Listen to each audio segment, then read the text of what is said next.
Abandon all hope, ye who enter here.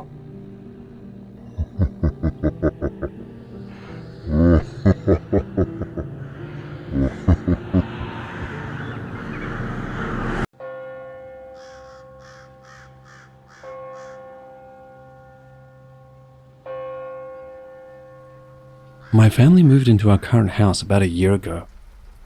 It's a charming old home, full of character and history. The previous owners had lived there for decades and assured us it was a lovely place. For the most part, it has been. That is, until we started hearing things from the basement. It began a couple of months ago. My husband, let's just call him Eric, and I were in the living room when we first noticed it. We were watching TV, and suddenly we heard a faint, echoing voice coming from the basement. It sounded like someone was having a conversation down there. We muted the TV and listened. Sure enough, there it was, a muffled dialogue, just loud enough to be unsettling, but too quiet to make out any words. Eric went down to check, but as soon as he opened the basement door, the voices stopped. He flipped on the lights and looked around, but everything seemed perfectly normal. No one was there. Puzzled, we shrugged it off and went back to our show. Over the next few weeks, the voices became more frequent. Sometimes they were loud and clear. Other times, just a whisper. What was strange was that they seemed to mimic our own conversations. Once, while Eric and I were discussing dinner plans, we heard our own voices echoed back at us from the basement, saying the exact same things we had just said. It got to a point where we were avoiding going down there altogether, unless absolutely necessary. One night, our teenage daughter, Lily, came to us, looking frightened. She said she heard us arguing in the basement. But the thing is, Eric and I were both upstairs, in the kitchen preparing for dinner. We hadn't been arguing, and we certainly hadn't been in the basement. We decided it was time to take action. Eric set up an old tape recorder at the top of the basement stairs, hoping to catch the voices. For a few nights, we recorded hours of audio. When we finally played it back, we heard them. Our own voices talking, laughing, and even crying. Things escalated when the voices started calling our names. Late at night, I would hear Eric calling from the basement, asking for help, even though he was sound asleep right next to me. One evening, Lily heard me singing her favorite childhood lullaby from the basement. She rushed down, but no one was there. The breaking point came when we had guests over for dinner. We were all sitting in the dining room when we heard a loud crash from the basement, followed by Eric's voice, shouting for help. Our guests were startled, and everyone rushed to the basement door. We opened it to find nothing. No mess, no Eric, just the empty room below. We decided enough was enough. We contacted a local priest, even though we ourselves are not religious. He came to bless the house. He performed a cleansing ritual, saying prayers and sprinkling holy water in every corner, focusing on the basement. For a while it seemed to work. The voices stopped and the house felt lighter. But then, a few nights ago, the whispers returned. We heard them faint and distant, slowly growing louder each night. We're considering moving now. It's not just the fear, it's the exhaustion, the constant anxiety.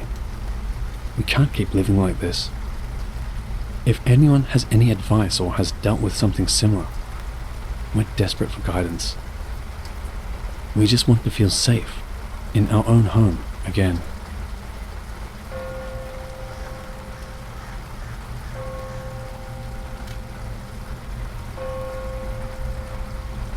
I was a sophomore in high school and my parents decided to buy a larger house.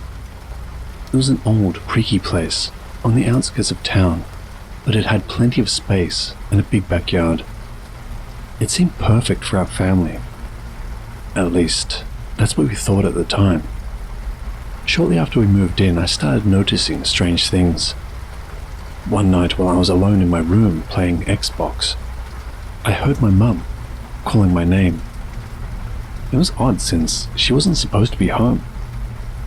I paused my game and called out, "Mum, is that you?" No answer. The house remained eerily quiet.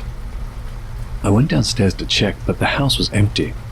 My parents and little sister weren't back from my sister's basketball game yet. Feeling a bit creeped out, I decided to text my mum. She confirmed that they were still out and wouldn't be home for another hour. I tried to brush it off as my imagination, but the feeling of unease lingered. Over the next few weeks, the occurrences became more frequent. Sometimes I heard my mum's voice calling out to me when I was doing my homework. Other times it happened when I was trying to sleep. It was always my mum's voice, but she was never actually there. Each time I would find myself alone in the house, with no logical explanation for the noise. One night, I invited my friend Sam over to hang out. We were in the middle of a game when he suddenly asked, "Do you hear that? It sounds like someone talking." My blood ran cold. Sam described hearing my mum's voice, and I knew he wasn't joking. We followed the sound to the living room, but as soon as we entered, it went silent. I finally told my parents about the strange occurrences. They were skeptical at first, but my mum suggested to set up my phone on voice recorder to see if we could catch anything. Sure enough, the next morning when we played back the recording, we heard the faint, unmistakable sound of my mum's voice calling my name. Things escalated when I started hearing my sister's voice as well. One afternoon, I was alone in my room doing homework when I heard her calling my name from the hallway. "Jake, come here." It was her voice, but it sounded off. Too flat. Too mechanical. I stepped into the hallway, but no one was there. My sister was still at school. That night at dinner, I shared what happened with my family. My little sister looked pale and admitted she had heard our mum's voice too, when she was alone in her room. My parents were visibly unsettled, but tried to reassure us that it was just our imaginations playing tricks on us. Despite their attempts to stay calm, the weirdness persisted. We started hearing the voices more frequently, and from different parts of the house, always when no one else was present. The situation became too stressful to ignore. After having lived there for 3 years, the constant anxiety took its toll. We couldn't sleep properly, and every creak of the house made our hearts pound. Finally, my parents decided it was time to move. We packed up and left the house, practically fleeing from an unsettling entity that had taken over our lives. It's been 8 years since we moved out, and I'm thankful that the events stopped after that. Sometimes I wonder if the new owners have experienced the same things, or if the house has finally found peace. I hope for their sake that the odd occurrences remain just a mystery for me, and never a reality for them.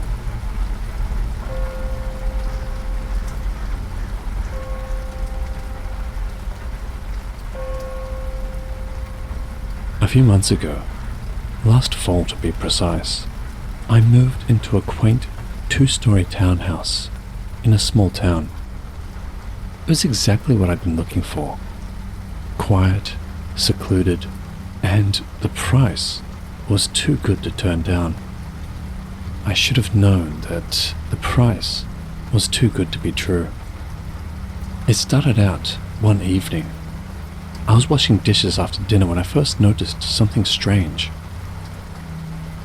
Out of the corner of my eye, I caught a glimpse of movement just beyond the kitchen door. I looked up, but nothing was there.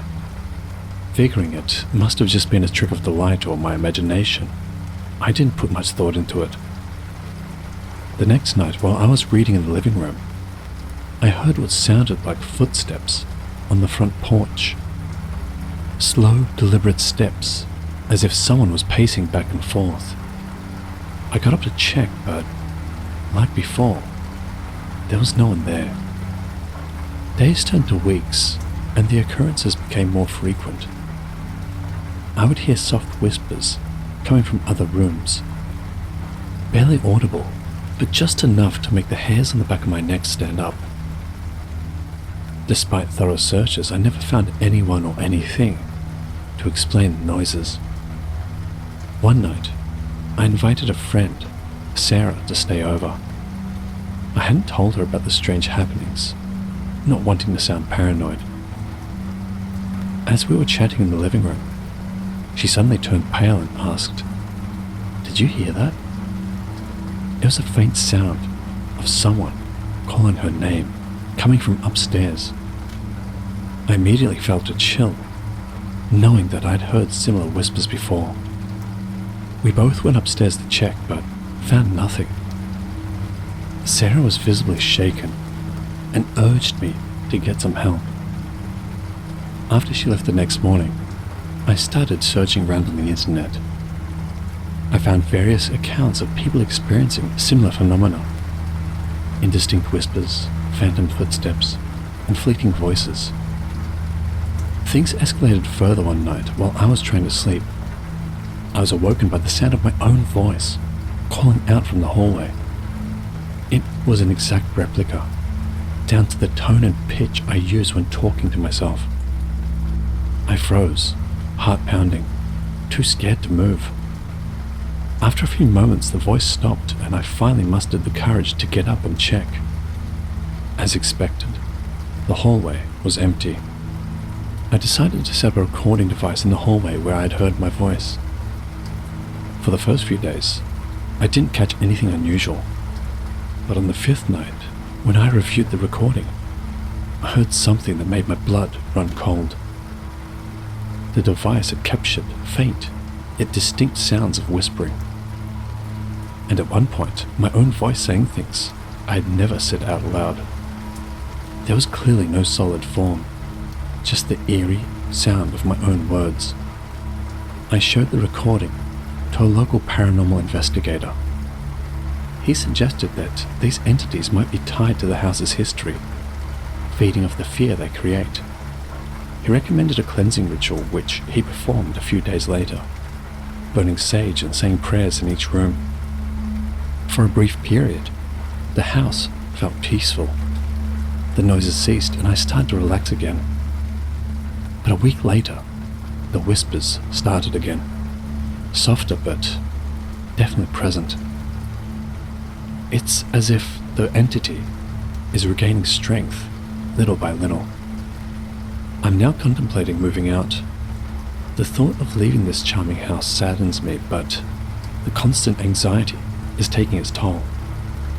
I still hear my own voice in the dead of night, calling out from various locations in the house. If anyone out there has experienced something similar or can offer advice, I would be grateful.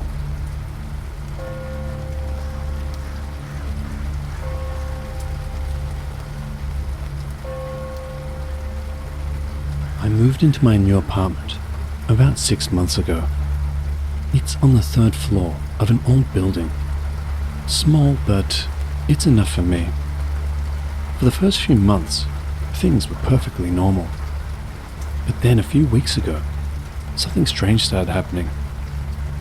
It was on a Sunday evening when I first heard it. I was relaxing on my couch, watching TV, when I heard a knock on my front door.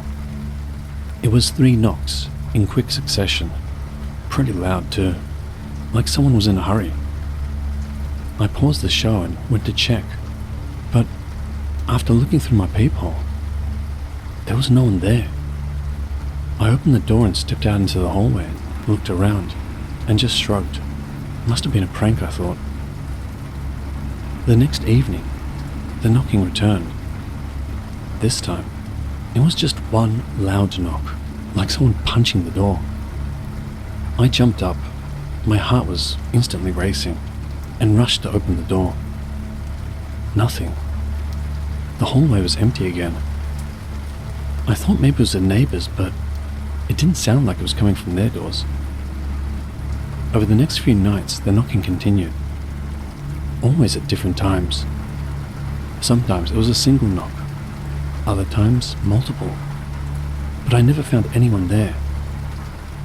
I started getting paranoid, checking the peephole constantly to no avail. It was driving me insane. One night the knocking was accompanied by something different. I heard my own voice, faint and distant, calling my name from the hallway. "Liam, come here." It was eerie hearing my own voice outside my door. I hurried to open the door, but once again, no one was there. The hallway was as empty as ever. I mentioned it to my friend Marcus over coffee. He laughed and said it was probably just kids messing around. Still, he did agree to stay over one night, just to check it out. We were sitting in the living room, talking, when right on cue, there were 3 loud knocks on the door, followed by Marcus's voice saying, "Liam, it's me." We both jumped up and ran to the door, yanking it open. Empty hallway, as usual. There is no way anyone could have escaped in time at the speed in which we opened the door. We didn't hear any footsteps either. Marcus decided to stay another night, curious to see if it would happen again. And it did. This time, while we were watching a movie, we heard 2 slow, deliberate knocks, followed by my own voice calling out from my bathroom, "Marcus, can you come here?" We checked every corner of that hallway, and even the bathroom, but there was nothing there. Things got worse. The knocking expanded to different parts of the apartment, sometimes accompanied by my own voice or Marcus's. Even when we were both sitting together, I'd hear it on the walls while in the bathroom, or on the ceiling when I was in bed. It got bolder, louder, like it was trying to get inside my head. One night I even heard a faint but distinct knocking and my own voice coming from the closet. I opened, but of course, there was nothing. The eeriest incident occurred about a week ago. It was late at night, and I was trying to fall asleep. Suddenly I heard 3 soft knocks right next to my ear, as if someone was knocking on my nightstand, followed by my own voice, whispering, "Wake up, Liam." I jumped out of bed, switched on the light and checked the room. Nothing. That was the turning point. I couldn't stay there anymore. Since then I've barely been home. I pop in to grab what I need and leave as quickly as possible. I'm on the lookout for a new place at the moment, but finding something within my budget is tough. I'm just thankful my friend Marcus witnessed it, and he's put me up for the meantime. My biggest fear is, if I do move, what happens if this follows me to my new apartment?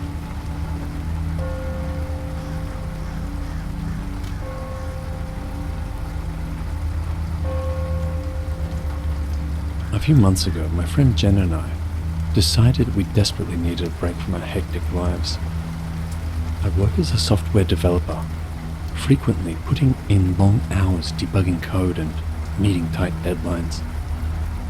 Jenna, on the other hand, is a nurse, often pulling double shifts at the hospital and dealing with the emotional toll of caring for patients. We both felt exhausted and stressed out, needing a retreat to unwind. Originally, our plan was to go with our mutual friend Emma, but she couldn't get the time off at the last minute. In fact, it was a miracle that both Jenna and I managed to coordinate our schedules to make this trip happen. We rented a cabin in the woods. It was a perfect getaway, quiet, secluded, and surrounded by nature. We were both avid hikers, so we spent our days hiking, and nights by the fire, enjoying the peaceful ambience. For the first time in months, we felt like we could finally breathe. But soon, the very isolation we sought started to feel menacing. One night, while I was reading by the fireplace, I clearly heard Jenna's voice calling my name from outside. "Hey, can you come out here?" it called. Confused, I put down my book and listened more intently. The voice called again, almost exactly the same as the first time. "Hey, can you come out here?" The familiarity of Jenna's voice sent chills down my spine, especially since I was almost certain she was busy in the kitchen. I stepped outside, but saw no one, just the dark, empty woods. I brushed off the incident, attributing it to my frazzled nerves from work. But the next day, while hiking, I heard my name being called from deeper in the forest. "Come over here." The voice was unmistakably mine, mimicking my tone perfectly. We scanned the area, but there was no one in sight. The experience left us both uneasy, and we cut the hike short, returning to the cabin. The following evening, while sitting by the fire, I heard Jenna's voice again, this time calling, "Hey, come here, I found something." Jenna looked right at me in shock. She hadn't moved an inch. We both rushed outside, but found only the still night air. That night, Jenna and I decided to sleep in the same room, too frightened to be alone. The voices continued, calling out to us from various parts of the cabin and surrounding woods, each time growing louder and more insistent. They mimicked our conversations perfectly, creating an eerie atmosphere that kept us wide awake. By morning, we were both on edge. Determined not to spend another night in that cabin, we packed our things and left. The sense of relief as we drove away was palpable, but the memory of those voices lingered. Months have passed since then, and while I often think back to those peaceful first days at the cabin, I'm relieved to have left the unsettling presence behind. Sometimes I wonder if anyone else has stayed there and heard the same voices. I know one thing's for sure. Both Jenna and I will think twice before going on another cabin retreat.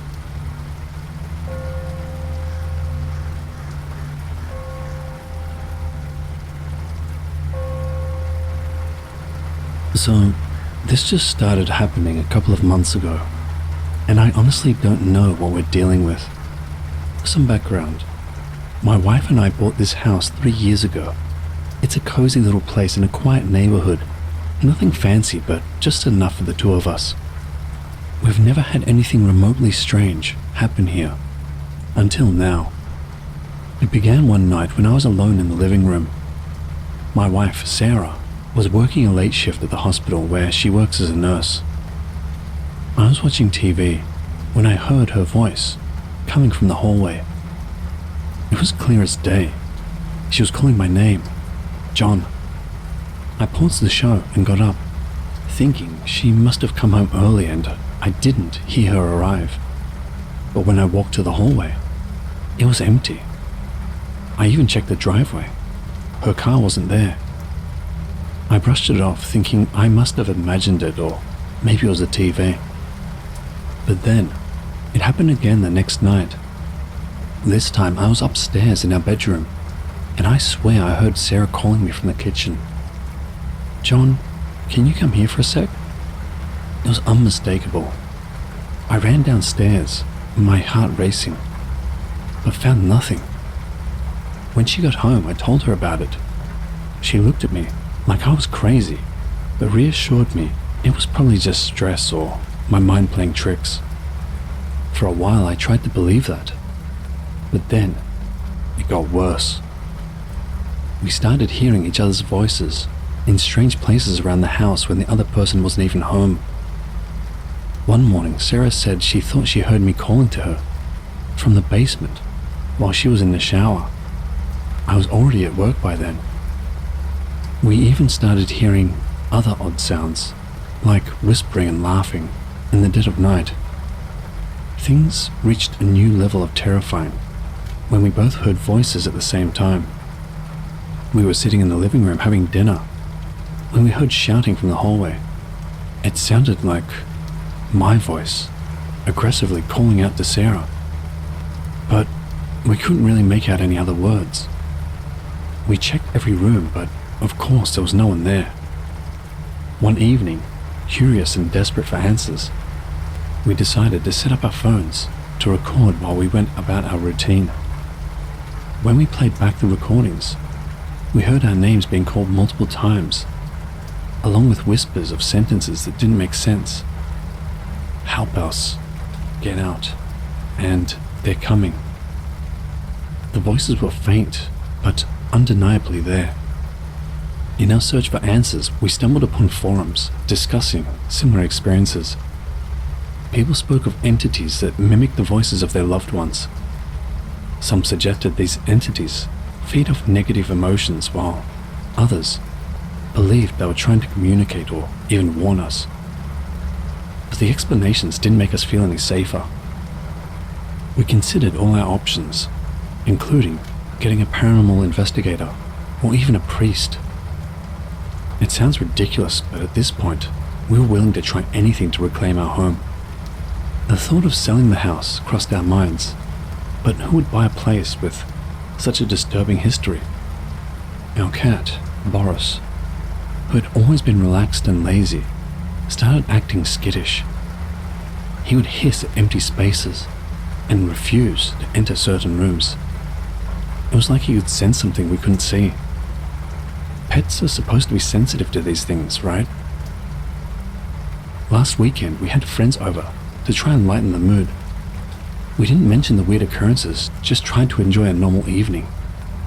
Everything was going well until our friend, Mark, went to use the restroom.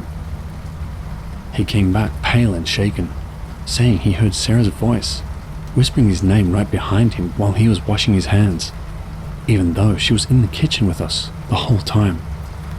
It was the exact moment we realized, whatever this thing was, it wasn't confined to just us. It could affect others too. The final straw was last Saturday. We were both home, enjoying a quiet evening, when we heard footsteps upstairs. Heavy, deliberate steps. We looked at each other, fear written all over our faces. We grabbed a flashlight and headed up. But just like every other time, there was no one there. The house was as still as a tomb. Now we can't sleep properly. Every creak of the house, every shadow, makes our hearts pound. We've resorted to staying at my brother's place a few nights a week, just to get some decent rest. We're scared to be home alone, and even when we're together, we can't shake the feelings that we're being watched or listened to. We don't know what this thing is or why it's mimicking our voices. Whatever it is, it doesn't seem friendly. We're still considering bringing in a professional to cleanse the house, but where does one even start with that process? For now, we're just trying to stick together and stay out of the house as much as possible. If anyone has any advice or has been through something similar, we're all ears.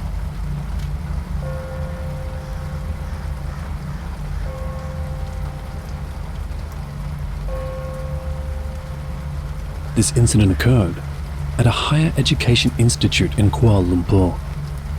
Sarah had recently been admitted and was excited. It was her first time living away from home. She looked forward to registration day since receiving her acceptance letter. With her baggage, Sarah arrived and was assigned a room on the top floor of the hostel. As she searched for her room, she wondered about her roommate. Excited and curious, she eventually found the room. Trying to open the door, she found it locked. Disappointed, she used her keys and entered to see her roommate sleeping inside. Sarah left her alone and started unpacking. Eventually, her roommate, who introduced herself as Ina, woke up. Ina was pleasant, with shoulder-length hair and a fair complexion. They got along well for the rest of the semester. However, Ina only appeared after dusk and slept very little. To Sarah, Ina must have a busy social life. Everything was fine until one night. It was a full moon, and the sky was clear. The hostel was quiet, as it was late. Around 3 a.m., Sarah decided to sleep. She asked Ina to switch off the room light and turn on her reading lamp. Without getting up, the room light switched off, and Ina's reading lamp turned on. Sarah felt strange, but didn't question it. She thought she was too tired to notice Ina moving. As she looked to say goodnight, she realized Ina was transparent. Sarah felt uneasy, covered herself with her blanket, and fell asleep. The next day, Sarah thought about the incident and felt uneasy. She remembered how nobody knew about Ina, and how Ina always appeared after dusk and disappeared by dawn. Sarah went to the registrar's office to find information about Ina. Initially, the clerk refused, but later revealed that Sarah wasn't supposed to have a roommate. Sarah was afraid to return to her room that night. She stayed with friends for the next few nights and only went back during the day to collect her belongings. She applied for a room change and was lucky to get it. The identity of Ina remained a mystery. Despite being a pleasant roommate, some truths might be better left unknown.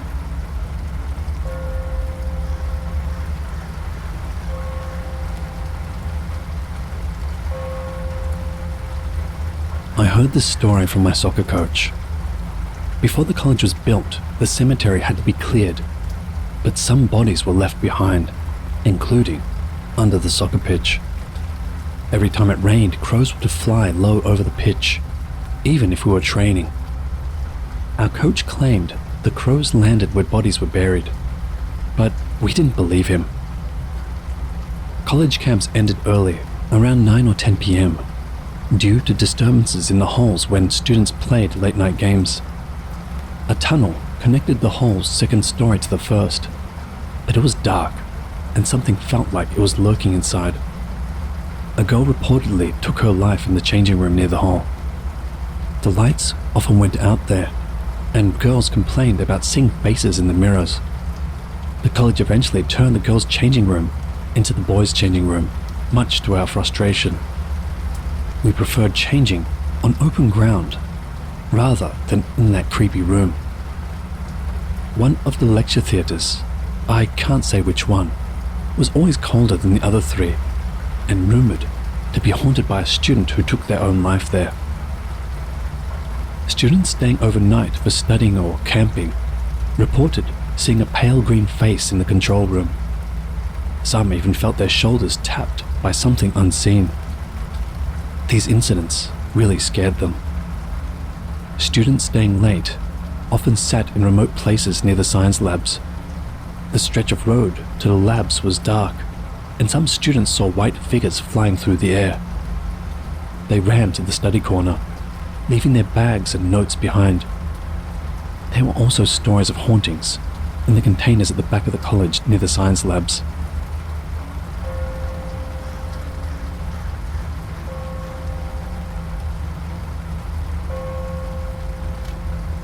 During my uni days, I lived in a hostel that was apparently haunted. I'd heard stories but didn't believe them because I had to live there. One story was about a student who had hung himself on the 3rd floor. One night my roommate and I were lying in bed and heard a weird noise above us. It sounded exactly like someone walking up and down the 3rd floor corridor. I got up and checked the other rooms to make sure no students were responsible, but they were all fast asleep. We yelled for the night security guard, who came upstairs and heard it too. His advice? Just ignore it. So we sat there, listening to the footsteps. Then my roommate had an idea. Tape it. We sat with the recorder, wondering what was happening. Then my roommate said, "Ever heard the saying, 'Don't cry over spilt milk'?" "Yes," I replied. "Here's a new one. Don't cry over hanged men." With those words, the ceiling above us began pounding loudly. We shrieked in fear, and the security guard came running upstairs. We spent the rest of the night huddling on the common room sofa. The next day we played the tape for the staff, and it was agreed that the house was indeed freaky. Despite that, I lived there for another year.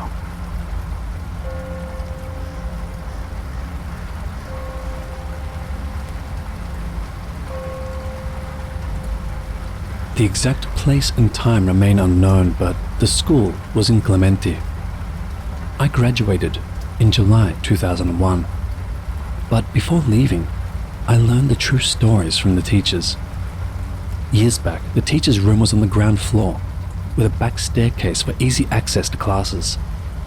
However, the staircase was dark and eerie, considered haunted. Teachers working late often experienced disturbances.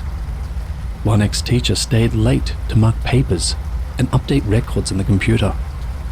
When she paused typing, she heard typing from the keyboard next to her, as if someone was typing exactly what she had typed, despite there being no one else there. She ignored it initially, but got scared as it continued.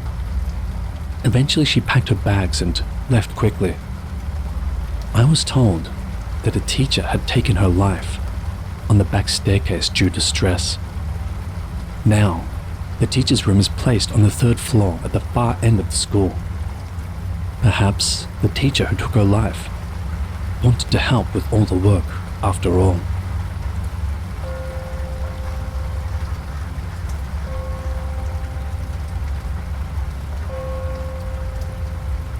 This incident happened in Temasek Poly IT building level 5 at the locker area.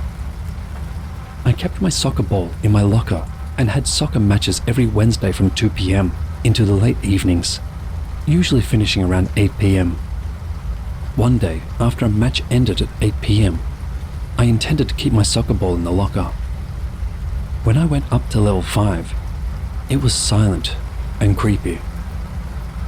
The lights were off and every footstep echoed. There were 2 exits in the locker area, one leading to the elevator, the other to the emergency exit. I was alone, as my friends were too lazy to follow. As I walked towards the locker area, I felt my hairs stand up, and a sudden cold breeze overwhelmed me. I tried to be quick, running to my locker and attempting to open the lock, but I kept fumbling due to my nerves. Suddenly, out of the corner of my eye, I noticed someone at the emergency exit door. It was rare for anyone to use that door, especially at this time. Trying not to imagine the worst, I turned around to see whether it was a ghost or an old cleaner. It was just the cleaner. I was so relieved. "Hi, boy. Not going back yet?" shouted the cleaner. Just as I was about to respond, he disappeared into thin air. The place became cold, and a chilly breeze swept through. I ran out and never went back alone again.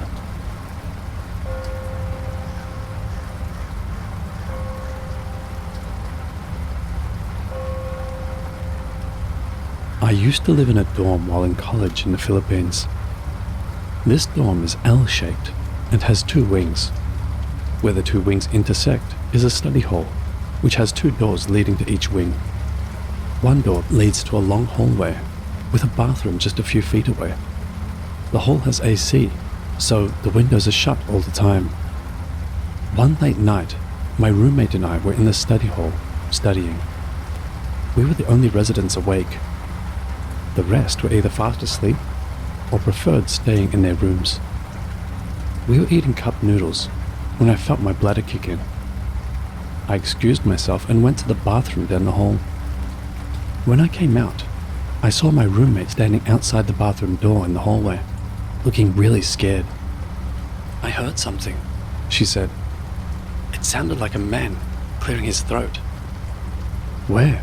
I asked, not fully believing her. "In the study hall." We ended up studying our rooms that night. I was still skeptical, telling her it was probably just the toilet flush she heard. About a week later, I was in the study hall again, this time with a dorm mate who was helping me with my math. I had all my stuff spread out on the table. We were the only ones in the study hall, which was eerily quiet around 3 a.m. Feeling bad about keeping her up so late, I told her to go to bed and thanked her. She left, and I was alone, gathering my things to return to my room. Suddenly, I heard the unmistakable sound of a man's throat clearing. I froze, trying to figure out where the sound came from. That did it for me. I quickly gathered my stuff and yelled out a string of swear words to scare off whatever it was. I've been told swearing makes spirits leave you alone. I ran to my room. A girl in my class, who claims to be a bit psychic, came up to me one day and said, "In your dorm, where you study, there's a man there." I've never told her about the throat clearing incident, and she had never seen my dorm. Her words freaked me out. Since then, I've never studied there, alone.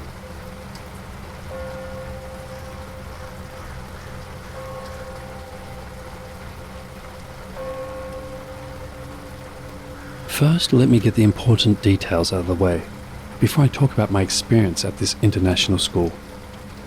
The school building, from what I heard, is quite old and has had several past owners who likely used it for different purposes. The events occurred in December 2016 in a Global Perspectives classroom on the 3rd floor. I was in year 10 at the time. Being the introvert that I was, I sat by myself in a secluded corner of the class. The nearest person was about 2 to 3 meters to my left, and I sat directly next to a wall on my right. This was the first time I experienced true supernatural activity, although it wasn't the last, as other minor strange incidents occurred in this school the following year. Back then, I was a Christian and was on the fence about the existence of ghosts. I feel this is important to note. Now that we have that out of the way, here is what happened. During the first 40 to 50 minutes of Global Perspectives, things were as mundane as ever. We were working on a crucial project, and it was dull. I was ahead of the class and playing music on my earphones. Suddenly, things got strange. I felt tingles in my neck, which intensified, and before I knew it, my entire body was paralyzed. I was terrified beyond words for no apparent reason, and my throat felt like I was choking. My heart pounded. I had no idea what was happening because I'd never felt like this before. However, this isn't the strangest part.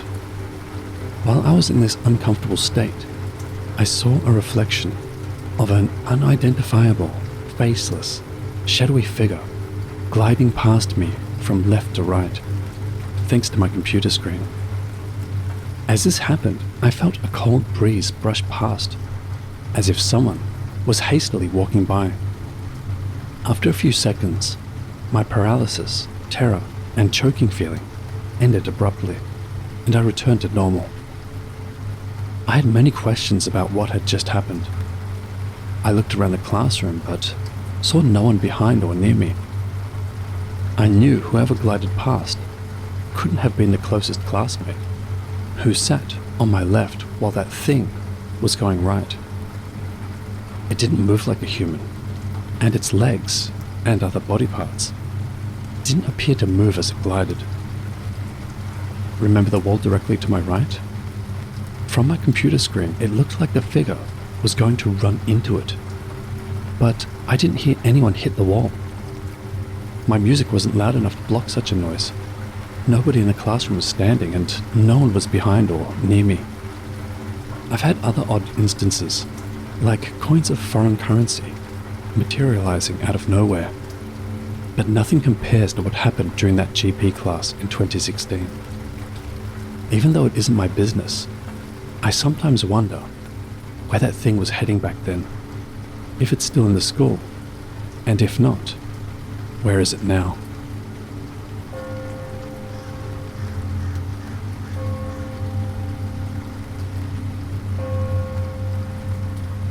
The old Gan Eng Seng School used to be at Spottiswoode Park, but moved to Tiong Bahru this year. The old site was haunted, especially the 4th level and the technical block. My seniors shared many stories from their camping experiences, and I had some personal ones too. Last year, while looking for Jay, who had done poorly on her exam and might do something foolish, my friend and I went to the technical block's 1st floor toilet. Entering, we heard someone sobbing in the first cubicle. Assuming it was Jay, we called out to her, but there was no reply. I cautiously opened the door, finding no one inside. We were scared and decided to leave. As we walked out, the sobbing resumed, but the other cubicles were empty. A senior shared his experience during a school camp. While sleeping in a 4th floor classroom, which is dangerous after 6 p.m. due to unclean things, they were told not to stare at the ceiling fans to avoid seeing terrible things. While trying to sleep, my senior saw a white figure float across the classroom and disappear. He was scared stiff and shut his eyes. The next morning, he told his NCOs, who said he was lucky to see only a white figure. Years ago, they saw a head hanging from the fan, dripping blood. Another senior recounted a cross-country event at McRitchie Res. No one should have been in school, but he had to return for something. In the canteen's toilet, he heard sneezing, the toilet flushing, and the door banging, even though he was alone. Walking towards the ECA room, he saw an old lady cleaner on the central staircase. It was 5 a.m., which seemed strange. After a few blinks, she was gone. This cleaner died over 20 years ago and haunted the school, seen sweeping the whole floor or walking around the ECA rooms, foyer and 4th floor. The 4th floor girls' toilet is also creepy, even during the day, with its distinctive pink decor. Rumor has it, a girl gave birth there and the baby died. Months later, the girl hung herself in the same toilet. Both the girl and her baby reportedly haunt the toilet. Once, when I entered it with a friend, I heard a baby crying, but saw nothing. As we left, I heard a girl talking in the last cubicle. No one was inside, but there were crying sounds. Avoid the 4th level after 6 p.m. The school is now Bukit Merah Secondary School.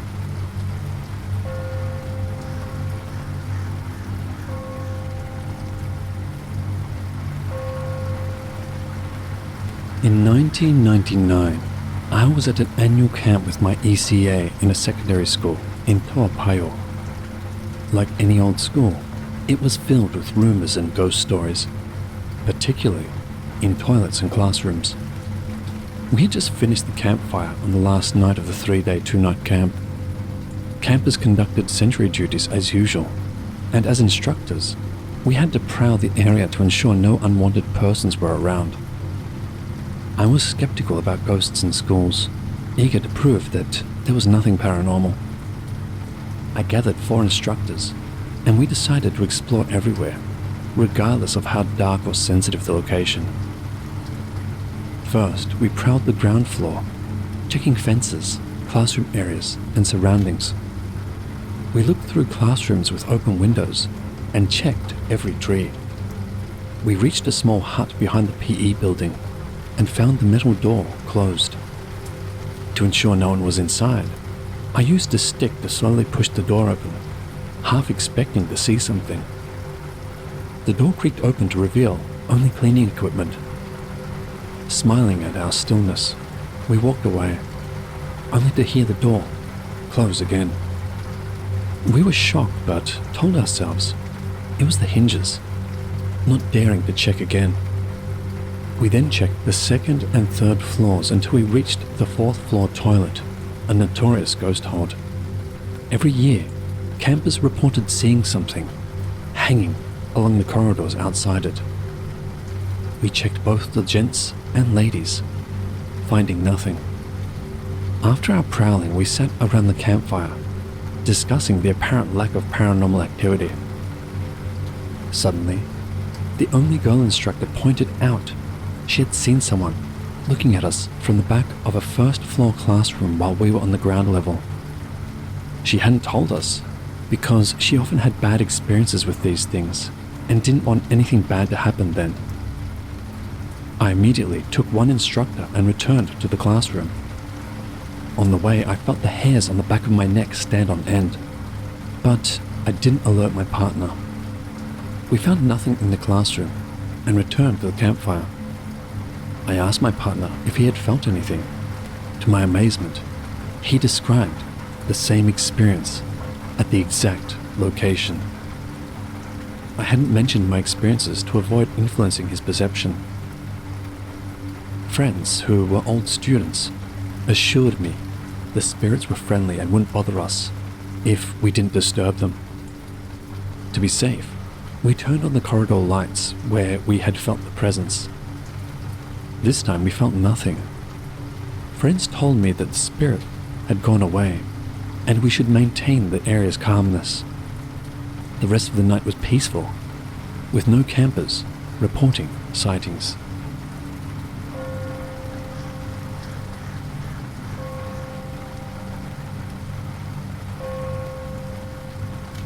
This is not really a story, but a personal account from my secondary school years when I was in NPCC, National Police Cadet Corps. We were supposed to have a camp the next day, which was a Friday. My squad mates and I were very close to our cadet inspectors, CIs, and we came up with the crazy idea to stay overnight in the school. We all met at around 10 p.m. and headed to our school. After negotiating with the security guards and assuring them that we wouldn't cause any trouble, they allowed us to stay in the school's foyer. We bunked inside the NPCC store and began our ghost talks. Our CIs lit a hurricane lamp and started sharing ghost stories. I didn't like the idea of using the hurricane lamps because they had been taken from nearby funerals.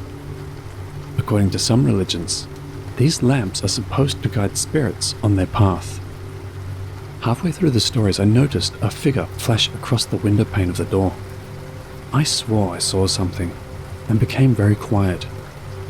Some of my squad mates noticed my strange behavior and asked if I saw something. I told them about the figure and realized I wasn't alone. Those near the door noticed the figure too. After the story session ended, we called it a day and decided to sleep. Since the store was very small, I chose to sleep outside where it was more comfortable. It was a Thursday night, and I hoped I wouldn't see anything strange, as Thursday night is known for strange happenings and is called the Devil's Night by some people. Late into the night, past midnight, I couldn't sleep but was glad I hadn't seen anything. At 2 a.m. I heard thunder roaring and saw that the sky was red, indicating a heavy rain. I sat on a chair, looking around the school until the rain began. Something caught my eye on the second floor near the staff room. A figure was moving slowly from the door towards a staircase leading to the foyer. I was scared stiff and hoped to wake up my squad mate, but they were all sound asleep. The figure appeared slowly from the corner of the wall. I went inside the store and grabbed a beret with the Singapore crest, as it was supposed to be blessed.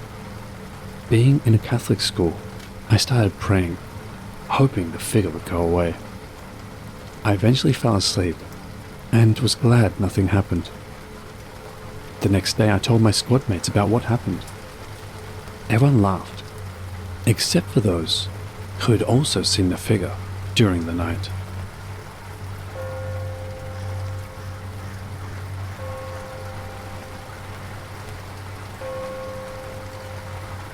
This is about 10 years ago now, in early 2014. I'm a merchant mariner, and at the time I was working on an American-flagged car carrier in the engineering department as an oiler. My whole life growing up, I've had some rather strange things happen, seen some strange things, felt some things, etc. but this is the first time I've had it happen on a ship I was working on. I was on the midnight to noon watch with the third engineer. When I was in the middle of my readings one evening, I happened to notice an orange blur in my peripheral vision on the deck below, which was the lowest deck in the ER. I turned my head and caught just the glimpse of orange overalls walking down the shaft. This wasn't the engineer or anyone else in engineering, as we didn't wear coveralls. Our work outfit consisted of cargo/mechanic pants and whatever shirt you owned. The deck guys, however, did wear orange, so I finished up my reading and walked down to the lower level to find him. I thought maybe it could have been the AB on night watch, but they didn't make rounds in engineering spaces. But whatever. So I go down there, and no one's there. Probably just tired, I thought, and finished my rounds. After finishing up, I turned in the sheet to the third in the control room, then stepped back out to go start on a project when I saw the door to the tool room/machine shop flap closed. Again, I thought it was probably just a decky down here to steal a tool or something. So of course I go to the shop, and as I entered the shop, the door to the storage room was just closing. I continue to follow, but there's no one in the storage room, and the only other way out would be through steering and up onto the main cargo deck.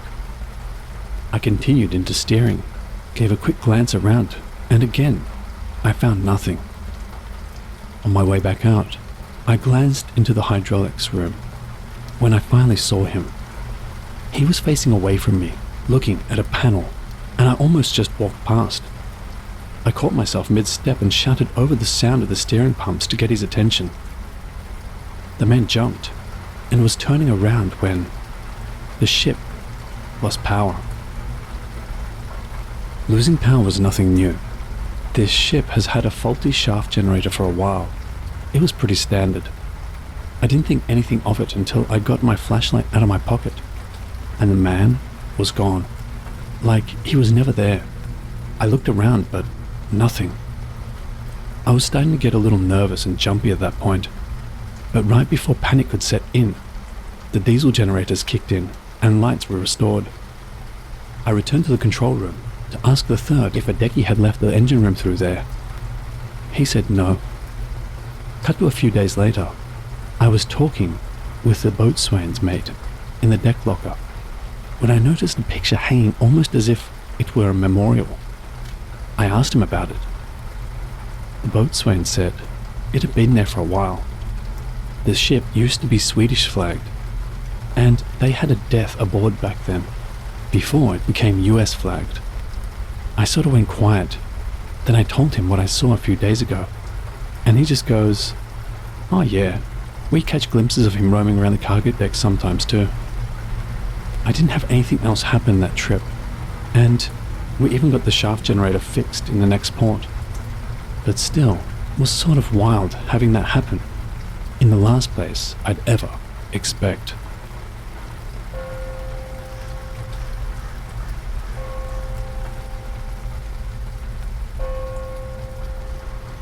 The ocean used to be my favorite place until last summer when I almost drowned. Growing up, my parents would take my brother and I to a small reef where we would swim and snorkel all day. Now that I'm an adult, I occasionally take friends out to do the same thing, only with the addition of alcohol. The boat ride is only 40 minutes from shore, and we've never seen a shark out there. We rarely even saw other people. On this particular day, it was just me and my girlfriend, and this was already pretty routine for us. As usual, we were snorkeling, screwing around, when she noticed a baby sea turtle with a fishing line trailing behind it. This is a sadly common occurrence, and we couldn't just leave it that way. Sometimes they get tangled in a net, or just get so wrapped up that you have to cut through thick layers, so I always keep a good knife on me while in the water. The turtle was making its way to the deeper parts of the reef, so I took a deep breath and hurried after it while my girlfriend waited at the surface. I caught the little guy just as he tried to crawl into a dark crevice near the sea floor. Luckily, The fishing line was easy to remove, and I sent him on his way without needing to go up for air. But I was at my limit. I stepped onto the large rock and pushed off to speed my ascent. As I began to slow, I glanced down just in time to see a massive brown tentacle shoot out of the reef wall and wrap around my leg. It looked like the reef itself had come to life. The tentacle was double the thickness of my thigh, and in a split second, it wrapped my leg from ankle to knee. It took all of my self-restraint not to scream out what precious oxygen I had left. That's when I noticed a huge section of the reef wall moving, and I saw its eyes open. It was like a giant monster octopus, perfectly camouflaged to match its surroundings. I could have stared at that spot all day and never noticed anything unusual if it hadn't grabbed me. My leg was completely numb. My lungs were on fire. I knew that I would lose any slim chance of survival if I started choking, so I took my knife and I began desperately stabbing at the tentacle. Black ink instantly spread through the water, and I heard a shrill scream that, to this day, I still can't be sure if it belonged to this giant octopus or my girlfriend. It was about that time that she saw the black ink spreading from the surface and came to see what was happening. I didn't see her. I only felt a sharp tug on the back of my shirt as she was pulling me to the surface. We didn't stick around to look for the octopus. We just hurried onto the boat and got away from that place. Only after we gained some distance did I stop to explain what happened and look at my leg.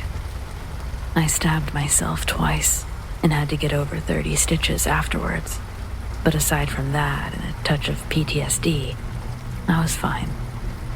Obviously, we've never gone back and don't intend to, but I just have to know. Has anyone else seen an octopus that size? Was it even an octopus? Could it have been anything else?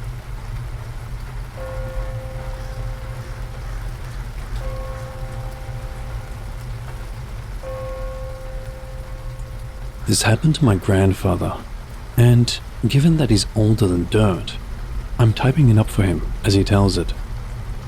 Around January of 1988. Anyways, I'll tell you the story that you want to hear, just so we can get on with fishing. Just don't put my name in here, you hear? I, of course, agreed to these terms, despite the fact that I hate fishing. I figure you folk might enjoy the night that emotionally paralyzed my great-grandfather for the majority of his adult life.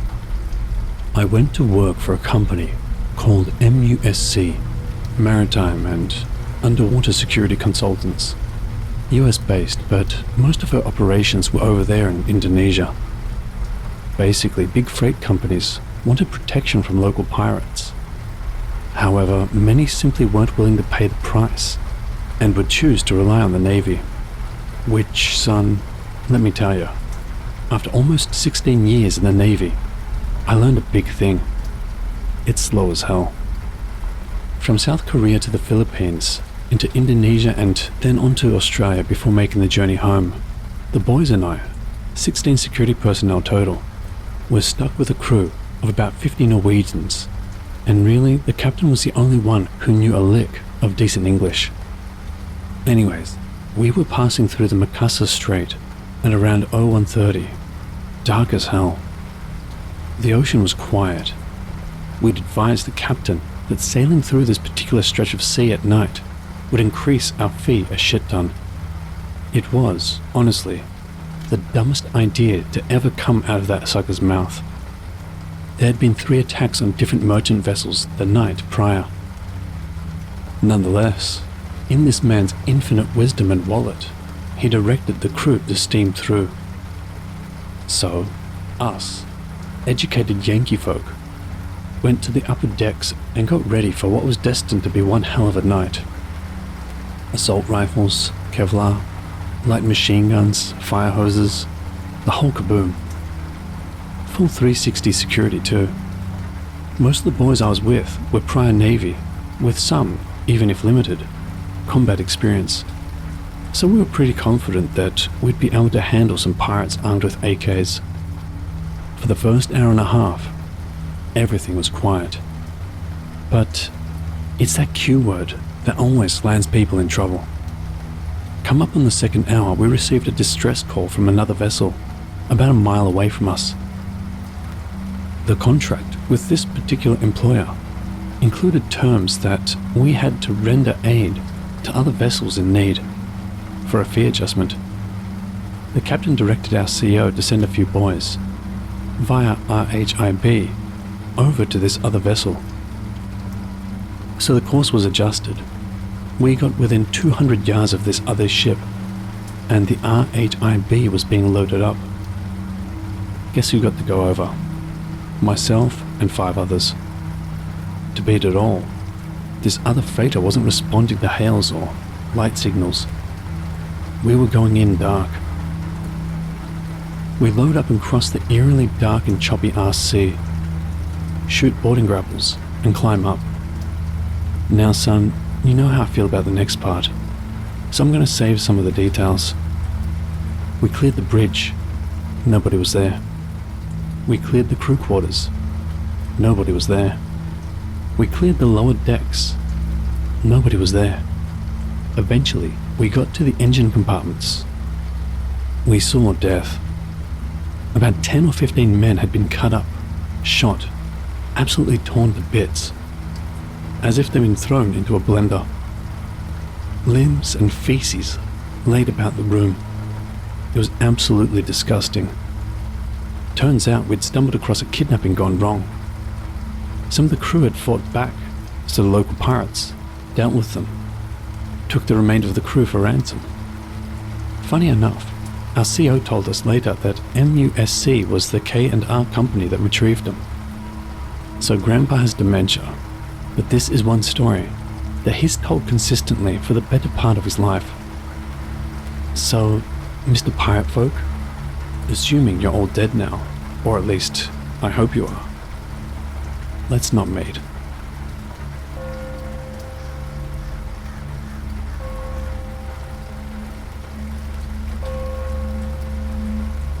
My grandpa spent his life on fishing boats in the North Sea, and he passed down a lot of stories before his stroke in 2016.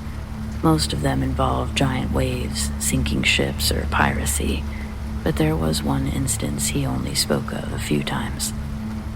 If you aren't familiar with the North Sea, it's among the most dangerous bodies of water in the world.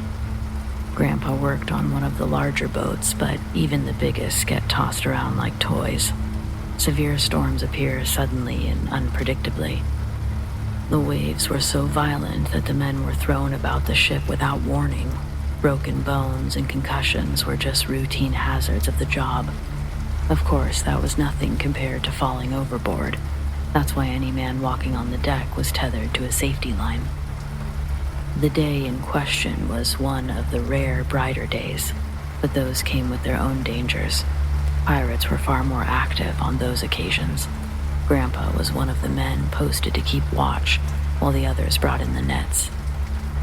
These giant nets were lifted with a crane and capable of supporting more than 1,000 pounds, so we're talking durable stuff here. But this time, it only rose a few feet before coming to a grinding halt.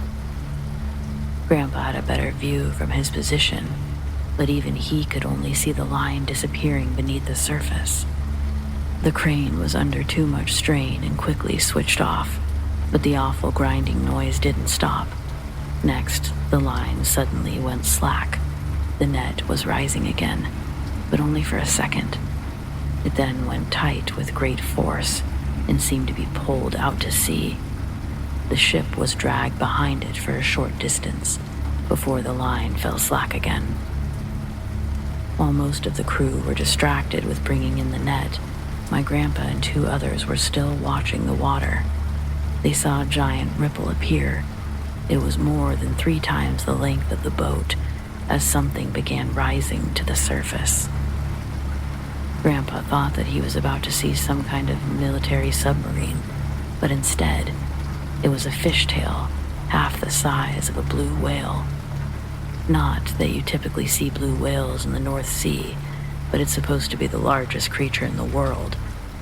Yet here was something that had an equally as large of a tail, possibly bigger.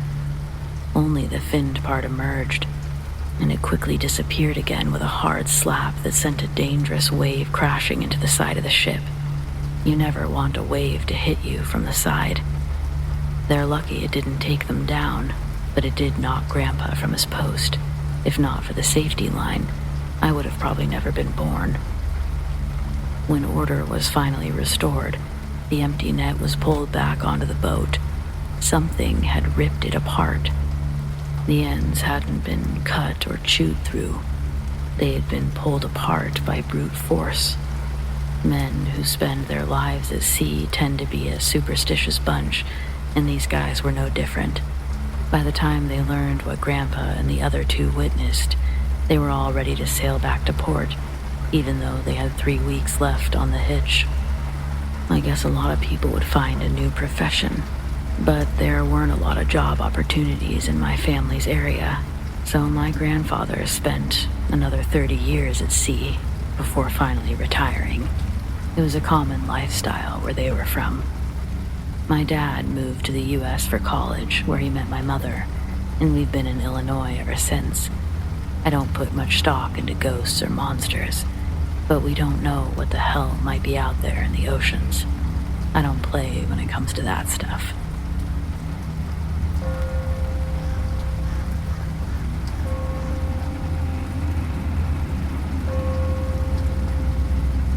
Background. I work in the offshore oil and gas industry, oil field for short, and the work that my crew and I do often has us working with our equipment set up on board ships called offshore supply vessels / boats, owned by another company. Also, I live and work in Asia. We normally have a crew of 15 to 20 people on the site at any given time, and we don't have specific shifts like day or night. We just work whenever the requirement arises or the client requests, day or night, and in most cases this means we'll be working 24 to 36 hours straight. The story. This one time, the client engaged our company to charter a supply boat and set up our equipment on board to do a job at an offshore drilling rig. Our equipment is huge, 800 horsepower, 20 times 8 feet large diesel-driven units each, and pretty much occupied the whole deck of the boat. Things started up normally. We set up the equipment, took a week's hard work, sailed out of port, got to the drilling rig on schedule. There was some other operational stuff going on, so we waited on standby near the rig for a couple of weeks, floating about and killing time. This is where the fun starts.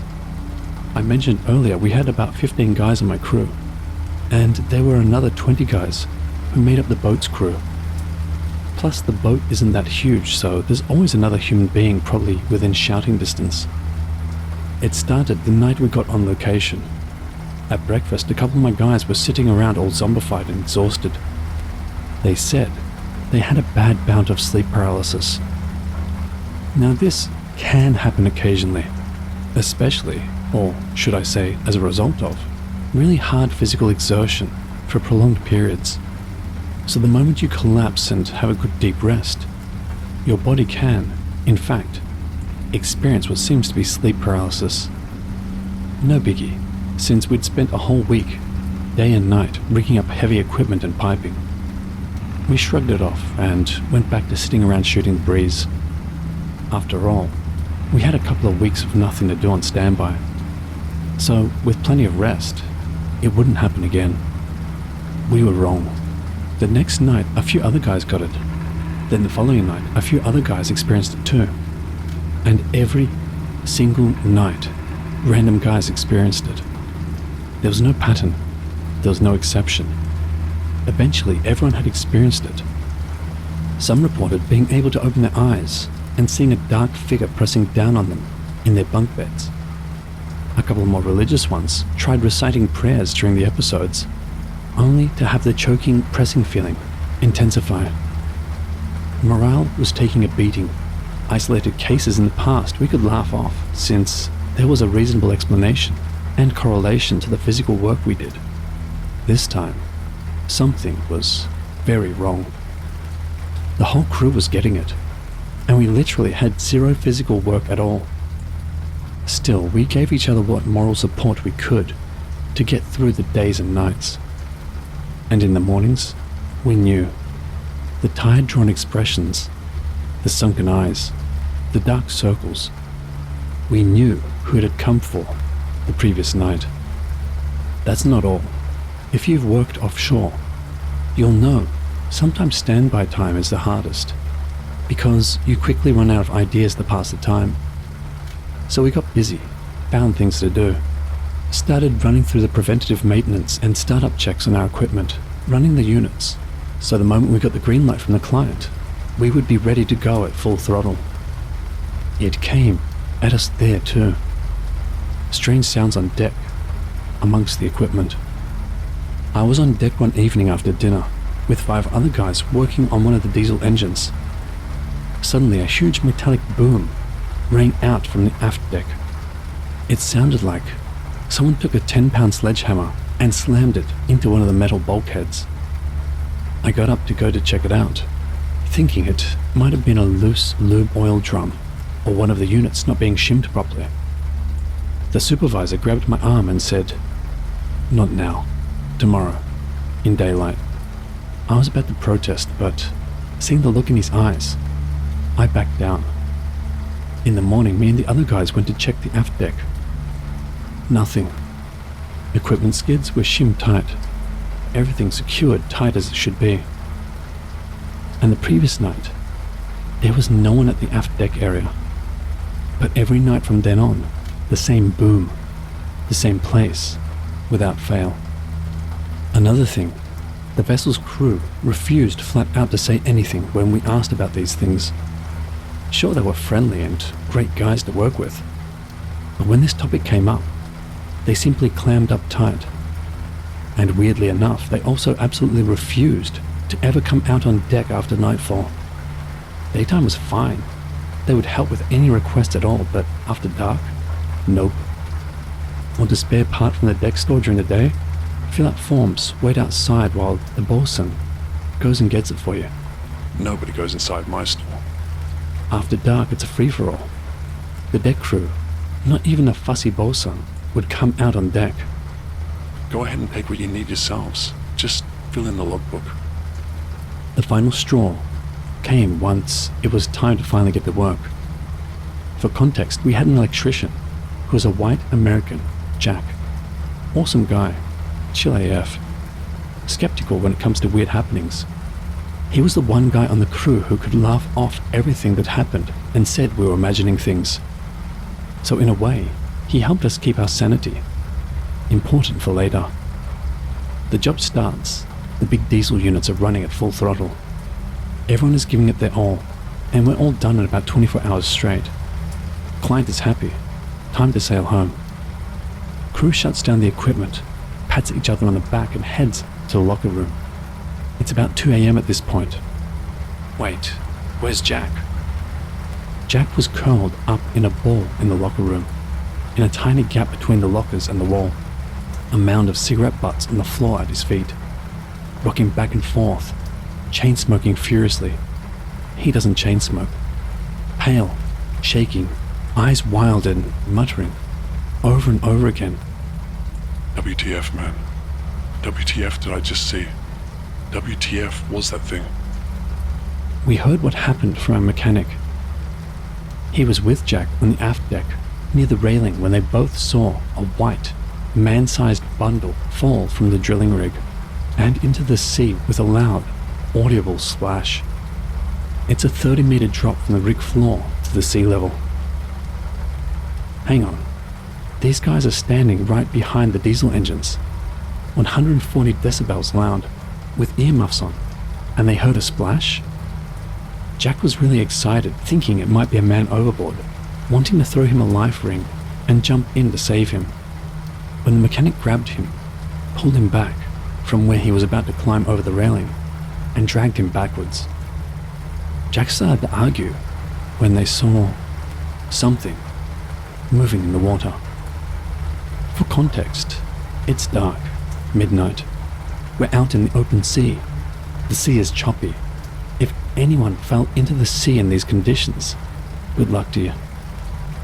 This thing they saw, it was submerged and coming towards the boat, making a B-wave as it came. Jack continued arguing, as if in a trance, that it was a man overboard. He needed to rescue the person. Started climbing the rail again. The mechanic slaps him and says, "Jack, whatever that is, it's not human. We're going. Now." Next thing we know, we found Jack huddled in the locker room, out of his damned mind. Couldn't even muster a coherent sentence. Took him a couple of days to regain his composure after that incident. Thankfully, the journey back to port was short, 20 hours sailing time. We were all too motivated to disassemble all the equipment as soon as we reached the shore and get the hell off that boat in record time. Thanks for sticking with me. If you've managed to listen to all this, it's a long, long story, but it was one of the scariest and weirdest experiences I've had in my whole career.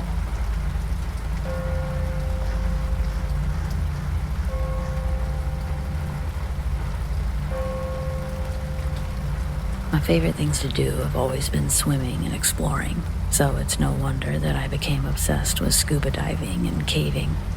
I was 12 when my dad started taking me to do these things, but I didn't go into my first underwater cave until I was 18. After that, I went to as many as I could, as often as I could go.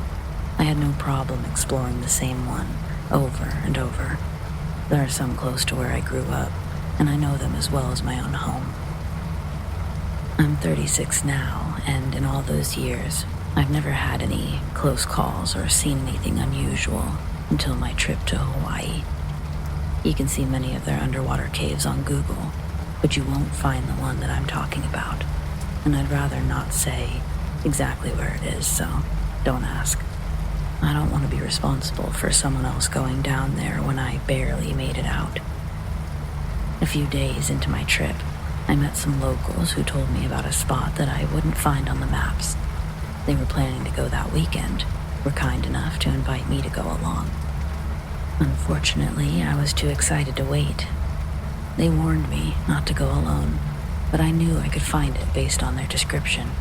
I only intended to explore the entrance. I was never planning to take any risks. I even left most of my equipment behind so I wouldn't be tempted. But this cave was unlike anything I've ever seen. It's not uncommon to find air pockets in these types of places. But that's usually what they are, pockets. Smaller spaces where the water doesn't reach the cave's roof. If you're lucky, there will be a ledge or somewhere to rest without having to use your oxygen supply. But, barring a few exceptions, that's about it. This cave was the mother of all exceptions. I swam to the other end and found that what I thought would be a good resting ledge, but it wasn't. Once I got out of the water, I saw the ledge actually went further than my flashlight could reach. I kept walking, thinking each step would suddenly reveal the end, but it never came. I don't know how long it actually took, but I walked much further than intended.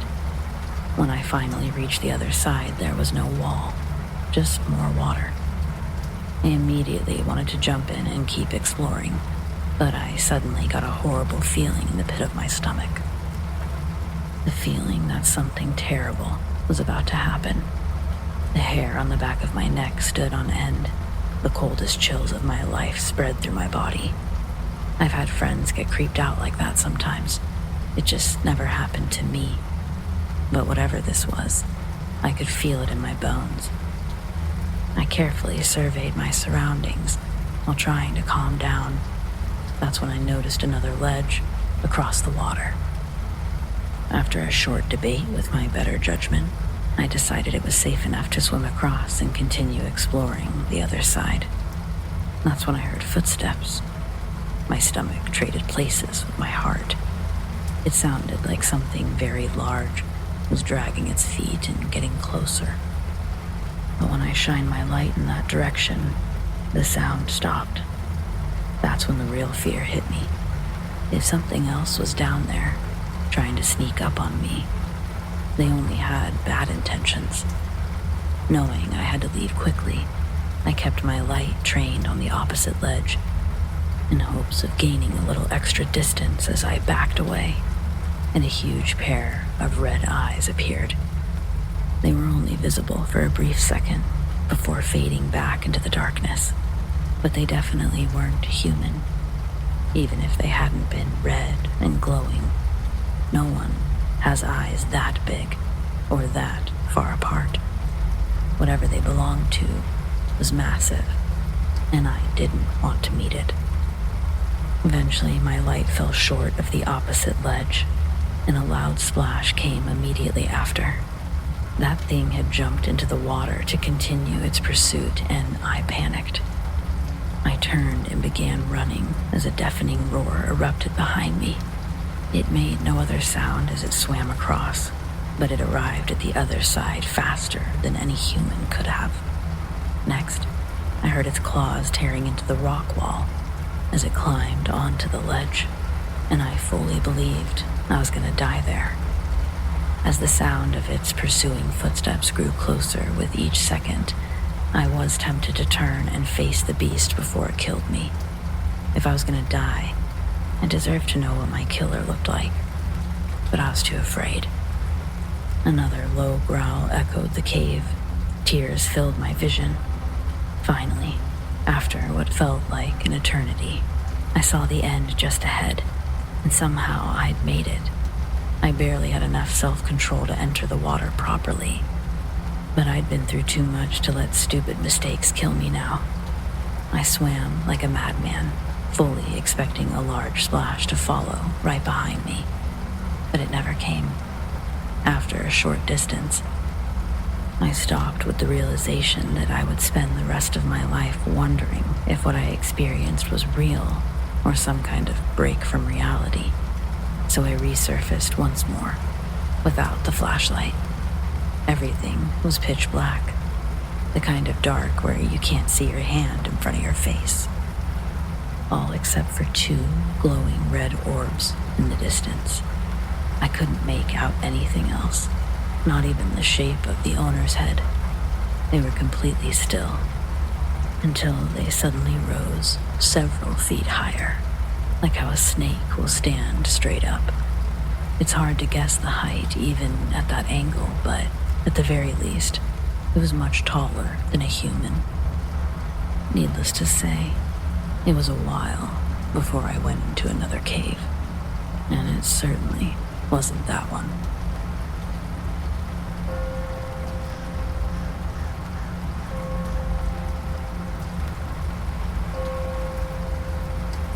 Back in 2004, my older sister developed a curiosity for the occult and would secretly use a Ouija board with her friends in our family home. My mother had previously experienced disturbing events with Ouija boards and did not approve of my sister playing with one. By April 2005, we began noticing strange activity in the house. We would wake up to find broken plates and cups in the lounge room, items missing or turning up in unusual places, tapping sounds, or doors opening and closing late at night when no one was near them. In October 2005, the activity intensified. We heard our names being called by disembodied voices, music playing late at night, and objects moving right in front of us. We would catch glimpses of shadowy figures moving around the house, and even experienced being touched or grabbed while in bed. One incident that stands out is when my brother claimed he was slapped in the face as he entered the bathroom late one night. He also claimed to have seen a floating figure approaching him on another occasion. In November 2005, I had an experience that still terrifies me to this day. By then, my 4 siblings and I were too scared to sleep in our own beds. Since our stepdad worked nights, my mother had us all sleep in her room. I was on a blow-up mattress closest to the door. One night I woke up to the sound of the door opening behind me. I was too scared to look, move, or make a sound. hoping that whatever entered would go to one of my siblings instead of me. I closed my eyes and tried to look like I was asleep. Whatever it was came straight over to me. When it knelt down, I heard what sounded like its bones cracking. I froze with fear as I felt a hand on my head. I felt long nails scratching my scalp. It was just quietly scratching my head for about a minute, until it said, "Stay away from me." I screamed until my mum woke up, and I refused to sleep alone for the rest of the night. 2 days later, my mother found the Ouija board and destroyed it.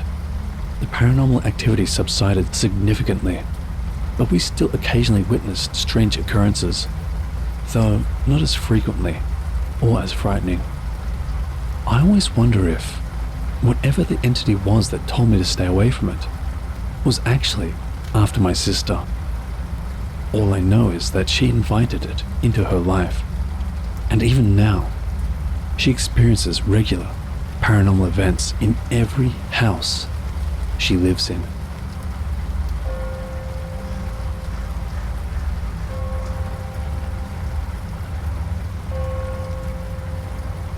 This story occurred in the summer of 2006, if I remember correctly. My best friend at the time, James, was sleeping over at my house. I am no longer friends with him, but at this time, we used to do everything together. We had lots of sleepovers, spent almost every day together, but we were especially interested in the paranormal. One night, after having a swim in my pool, we were on the computer, looking up things about ghosts, spirits, etc.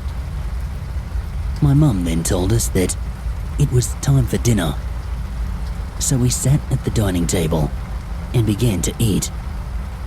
I brought up with my mum what me and James had been researching and reading.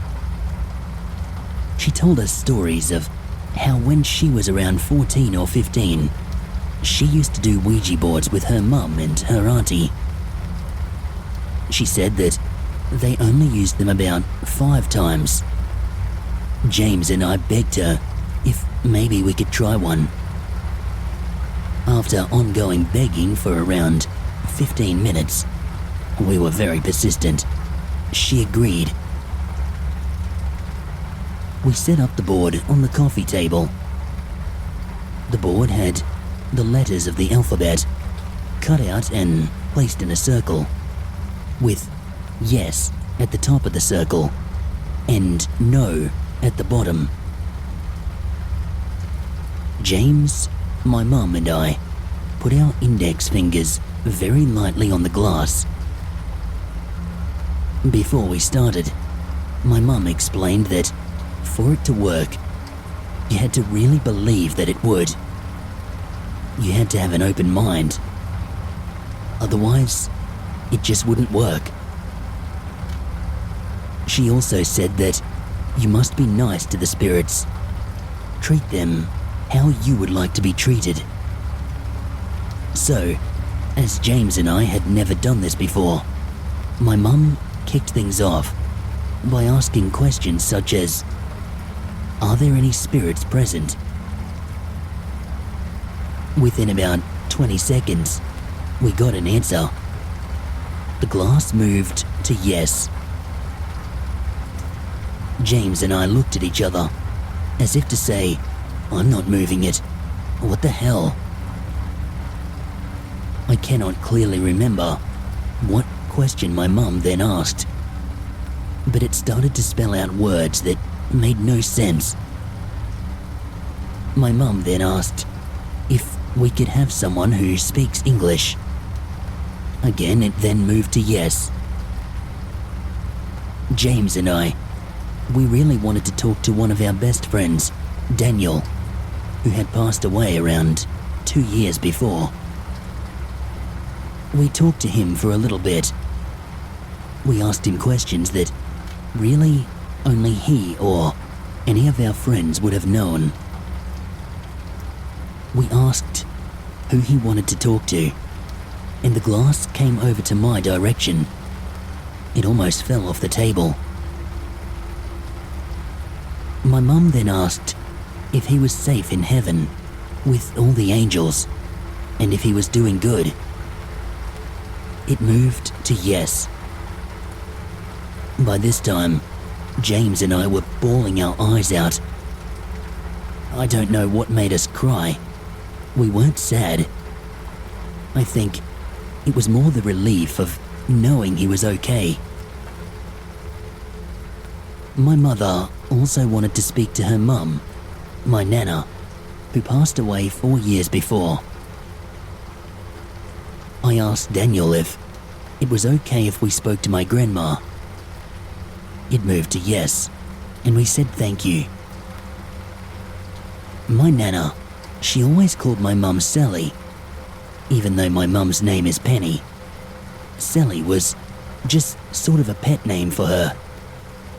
My mum asked if Nana was there, and it moved to yes. Then I asked who she wanted to speak to. It spelled out Sally. We spoke to Nana for a while. She said she loves us and misses us, but that she was okay. Then, Nana stopped replying. It was silent for about 2 minutes. My mum asked if anyone was there, but the glass did not move. For a while, it did not land on yes, no, or any of the letters. But then, it began to move around in a clockwise direction, very fast. James and I were getting very scared, so Mum said goodbye, and we just took our fingers off the glass, packed it up. Now, after talking to my youth group leaders and reading more and more about Ouija boards, I know that they can be evil, and it probably wasn't Daniel or my nana that we were speaking to. But if it is evil, why is it that when we asked if they were safe in heaven with angels, it said yes?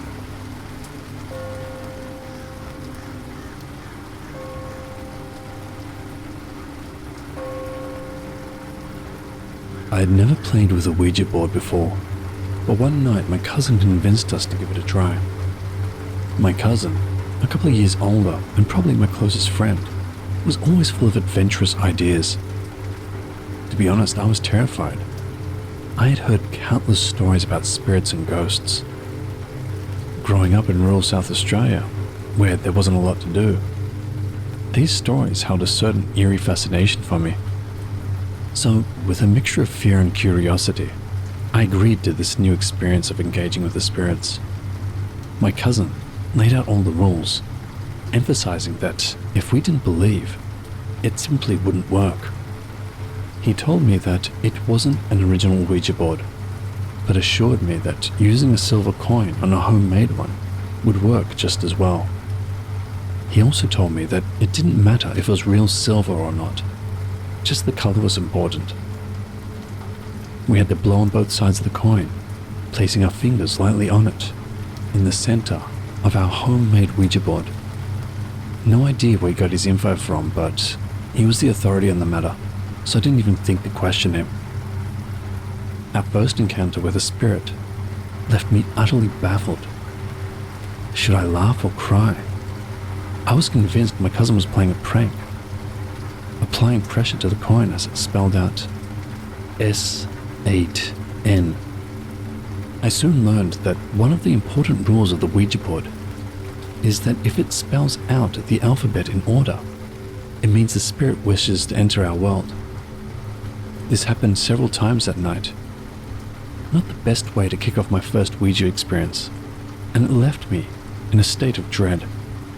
I was afraid to sleep, afraid to be alone, afraid to do anything. Hell, I was even afraid to go to the toilet by myself. Later that night, after managing to fall asleep for barely an hour, I was abruptly awakened by loud noises from my auntie. The entire house plunged into darkness, and, struggling to return to sleep, I felt a sudden chill. The blankets at the foot of my bed sank, as if someone had taken a seat. Panicked, I roused almost everyone in the house, only to be told that it was all in my head. Still shaking with fear, I insisted that my other cousin sleep in the bed with my little brother and me. Yet again, the bed began to sink, confirming my dread that something was indeed there. Too terrified to look, I lay motionless and covered my head. The next morning, I asked my little brother if he had felt the bed sink, and to my horror and relief, he agreed. This is just a glimpse of my first experience with a Ouija board. Feel free to comment with any questions or theories you might have about this eerie night.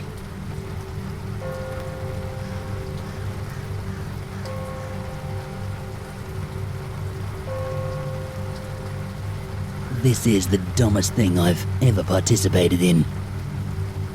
When reading about Ouija board moments on this site, I was wondering to myself why I've never experienced anything like that. I mean, I did it once with my friends at school when we had a free period. But it was one of those crappy ones made out of cardboard and looks like something you'd buy from a cheap magic store. Anyway, when bringing it up, my friend, who is kind of an expert in paranormal stuff, stated that when we did it, we were kidding around. None of us truly believed in it. So my friend got 5 white candles, and I asked him what he was doing. He said, "We're going to communicate with some spirits." I felt a bit scared and asked him if it was a good idea, due to the stories I've read here. He said it was fine, as long as the candles are all lit. The spirit would be trapped in the circle. It was kind of like a barrier. I have no idea where he got his info from.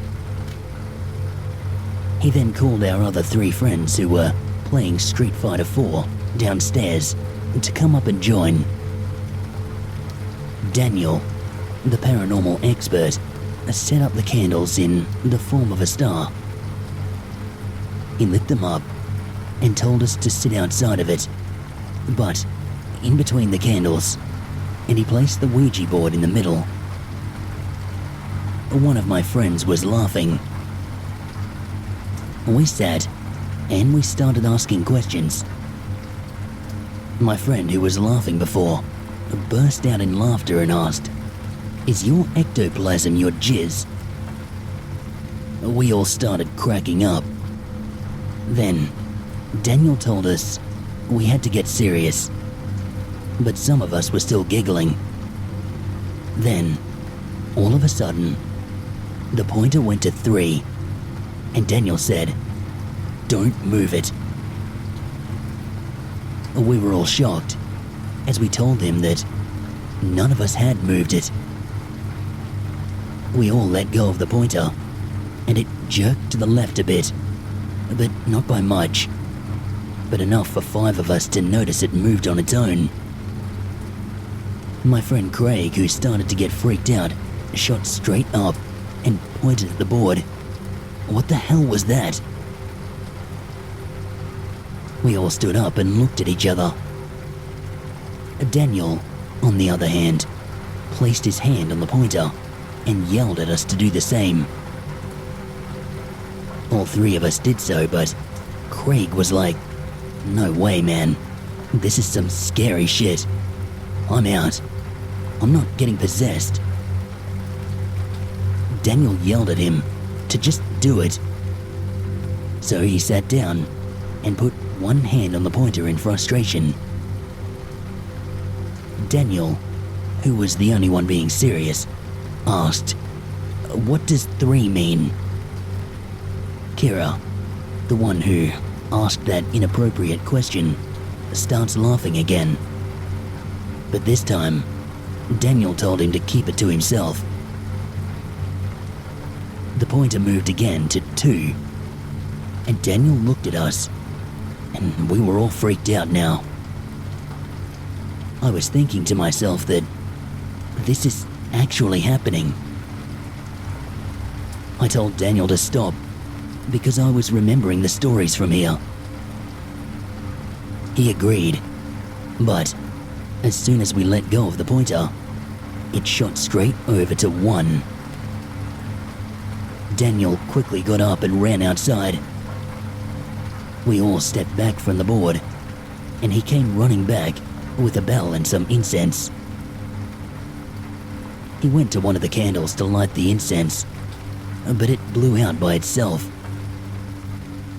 Daniel, who was obviously freaked out, was just panicking by now, not knowing what the hell to do. He quickly went to the other 4 that was left, and they blew out by itself. The 4 of us were just standing back, scared shitless. He lit the incense with the lighter and started ringing the bell. Rick then screamed bloody murder and moved back in fear, causing the 3 of us to fall on the floor. We were all just saying, like, what the hell was that about? He quickly moved away from the door as far as he could, and he said that there's some kind of man with half a face standing in the doorway.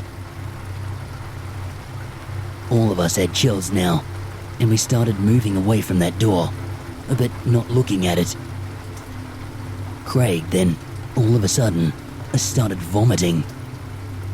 I quickly ran to Daniel and grabbed his arm to tell him to do something. We were all having difficulty breathing and felt really weak, to the point that we were about to cry. You know, like when you're really tired, you sigh and moan and it feels like you're about to cry. Daniel then lit the 5 candles and threw the incense on the board and lit it on fire. After a few seconds, everything was back to normal. We still felt kind of weak, but our strength was building back up. Rick was still shaken up by what he saw. Kira was standing there looking into space from shock. And Craig was just lying down on the bed. As for Daniel and I, we were just cleaning up. 4 days had passed from that event. Every morning I would wake up. My head would hurt until I lay back down. Then it would be okay after a while. I stand up, and my head would hurt again, badly. Rick would get flashes of the half-faced guy every night at exactly 9 p.m. Craig would wake up at random times during the middle of the night to have a sense of overwhelming fear come over him. Kira can't be alone in his house anymore because he feels as if someone is watching him. And Daniel hears whispers during the night. My headaches would come and go, but medication doesn't seem to do anything. I'm going to see the doctor this weekend.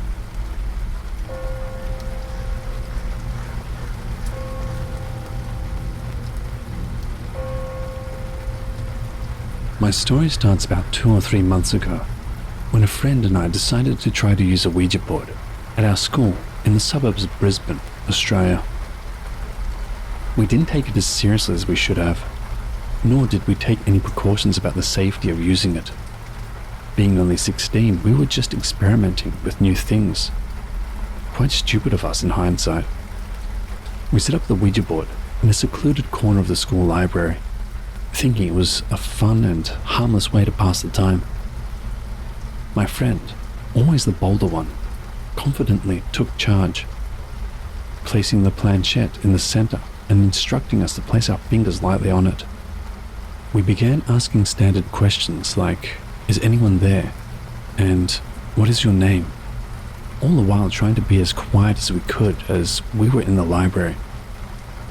At first, nothing happened, but then the planchette slowly started to move.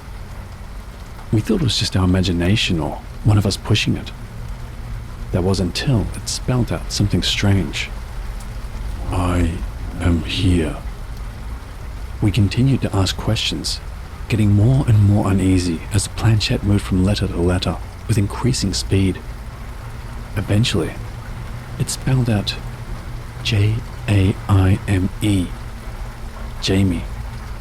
That freaked me out since that's my name, and none of my friends knew that this would happen. Our final question was about who the spirit was, and it spelled out Billiam, Billiam, which left us confused and somewhat amused. We decided to end the session, thinking it was all a joke. After this, things started happening around my house. Weird things. At first, they were just small things. By the way, I live with my mum in a large house. She lives upstairs and I live downstairs. She's rarely home, so it's mainly just me. So here goes the story. Initially, the odd occurrences only happened when I was home, so my mum never believed me. It started with scratching on the walls and sounds of things running up and down the stairs. I decided to do a blessing on the house. It worked for a few weeks, but then it came back and got worse. It escalated to the point where, when I was downstairs, I could hear things walking around upstairs. Doors would open and close, taps would turn off and on, and something would whisper my name, Jamie, whenever I came close to my mother's wardrobe. My dogs would bark at this one wall in the kitchen. Objects would move right in front of my eyes, and I would always see this shadow walking around upstairs. I could feel something touching my legs and shoulders, and I would get an eerie feeling whenever I walked up the stairs. All of my friends who visited have experienced something out of the ordinary. It was especially noticeable with boyfriends or guys I liked. The spirit would get extremely jealous. You could feel its anger when a male was around. It would try to scare them out of the house. My male friends would later recount their experiences to me, always fitting the occurrences I mentioned, even though I never told them my house is haunted. The most notable incident involved my friend Mia and her boyfriend who came over to stay the night. I went out to buy dinner, and when I returned, I found Mia trying to climb through my window, crying. I calmed her down and she told me what had happened. I had never told her my house is haunted because I thought she wouldn't believe me. She said she could hear something upstairs, mumbling words and walking around. She doesn't like staying at my house anymore. When I'm in my bathroom, I can hear my back door sliding open and shut. When I go to check, it's wide open and off the rail as if it's been forced open with great strength. I started locking it with a key, but it still happens, even when locked. When I sleep in my bed, it bangs on my walls and lets out a spine-chilling moan. I curse at it, and it stops. The other day, a male friend, Alex, came over, and we were in my room. He asked who was home and running around upstairs. I got a cold chill when I told him no one. We then heard the front door close and someone run up the stairs. We both got up to check, but no one was there. Last week my nana, a strong believer in the Lord, came to visit. I came home from a party to find her pale-faced. She had seen a shadow walking around and heard whispering near my mum's cupboard. Sometimes it would even say my name. Just last night I was upstairs alone when I heard running up and down the stairs. I went to check, but no one was there.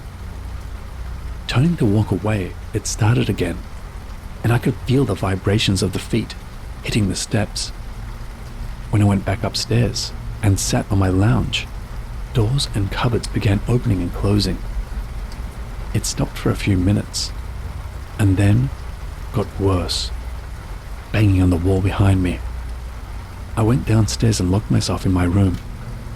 It then started banging on the walls upstairs and let out a screech. I got the worst goosebumps, and a shiver shot down my body. There is only one spirit. When I come home, I feel its presence instantly. This happens every day, and it's not just one thing, it's all the things. Doors opening and closing, running up and down the stairs, etc. Does anyone have any ideas on what it wants and how long it's going to do this for? Thank you for listening, and I'd be happy for any feedback on what I should do.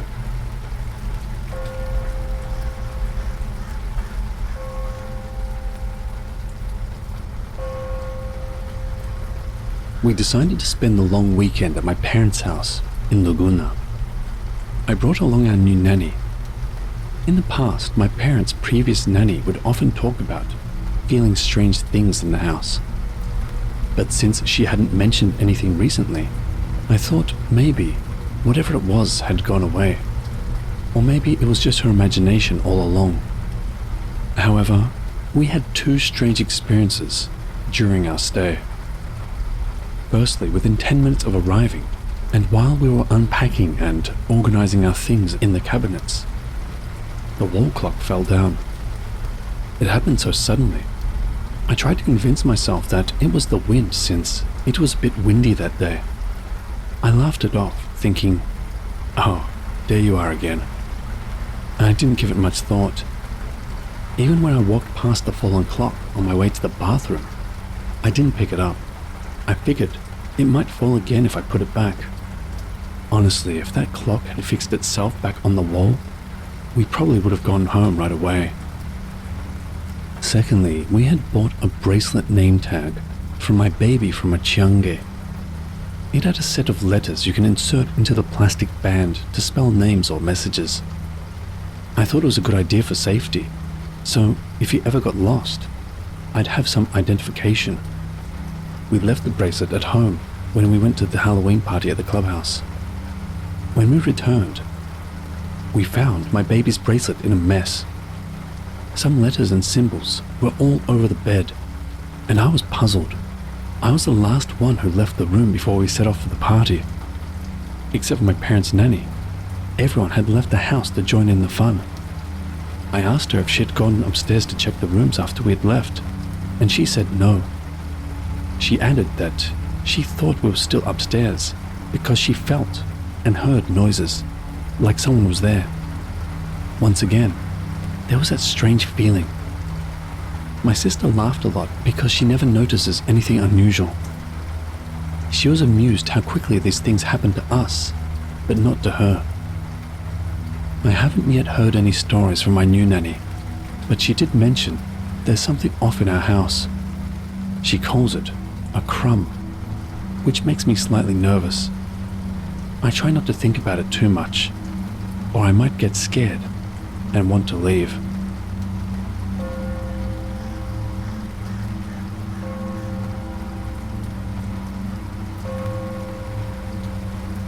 My name is Johanna, and this is a story of the house that I grew up in. The house was built by my great-great-grandmother and has been in our family for generations. It was a beautiful two-story home. It was full of charm and character, and my family lived there peacefully for so many years. We had our daily routines, shared our laughter and tears, and lived without much drama or excitement. Well, that was until my grandmother passed away. Grandma had been bedridden for a while, and she and Grandpa shared a room on the second floor. After she passed, Grandpa decided to move downstairs.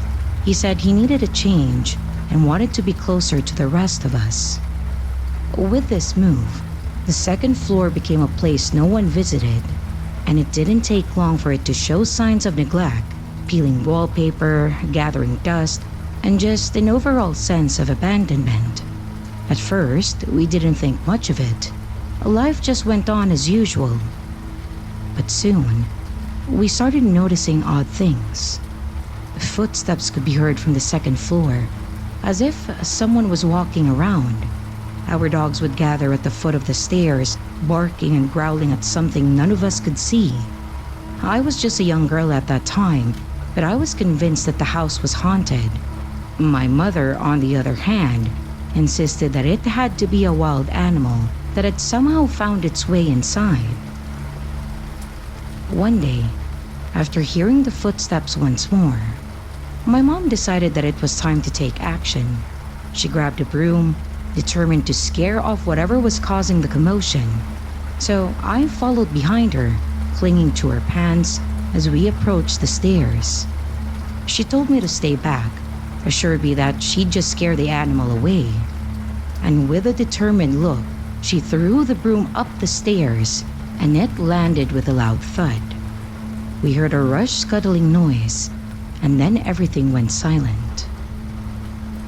For a moment, Mom turned to me with a smirk, almost saying as if, "See? Nothing to worry about."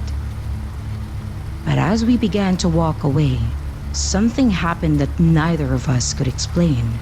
The broom came flying back down the stairs, crashing onto the ground with surprising force, as if someone had just thrown it back to us.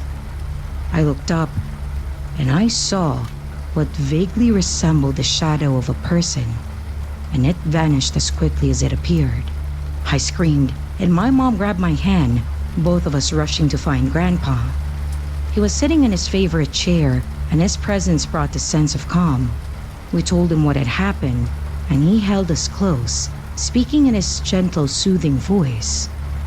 Together, we decided that it was best to leave the second floor alone.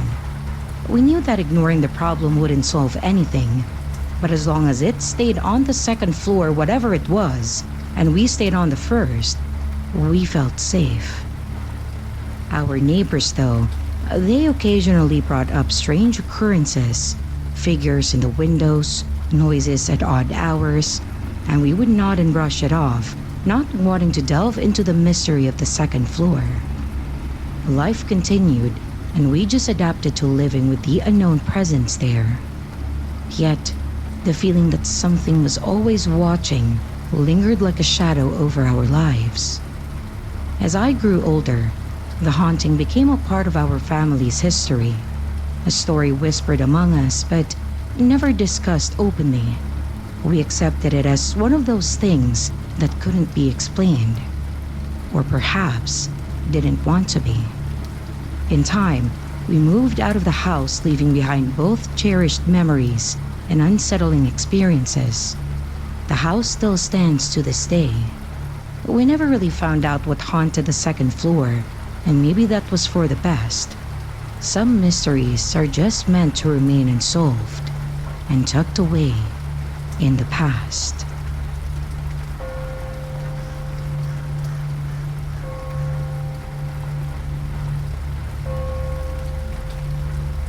Our house is arranged so that from the dining room, you can clearly see the stairs leading up to the second floor. One Sunday, while our family was having lunch together, we heard heavy footsteps coming from the master bedroom upstairs. After a few seconds, those same footsteps echoed on the stairs.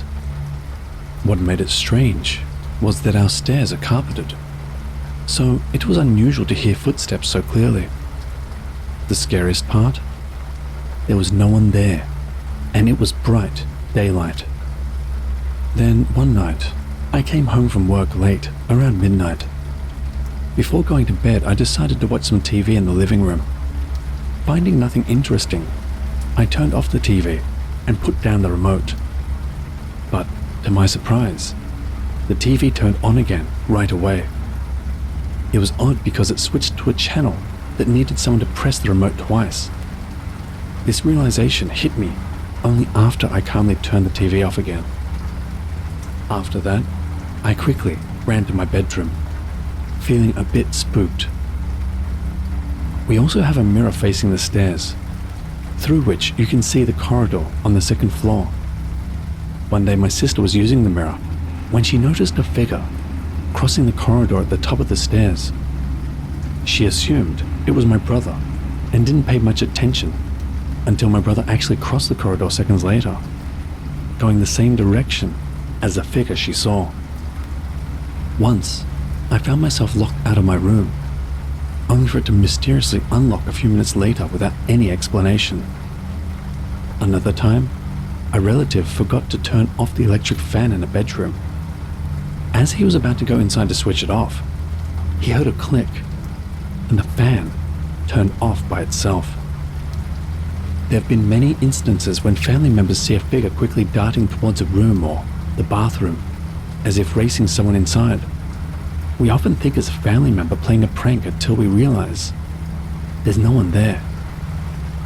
Our maid even recalled seeing someone sitting on her bed once. What's consistent is the figure seems to resemble a young boy. It's as if he's always playing pranks or trying to get our attention. Over time, we've grown accustomed to our little visitor. We now refer to him as our alaga, pet, or our kaibigan, friend. In fact, we've gotten so used to his presence that if none of us have encountered him for a while, we start to miss him.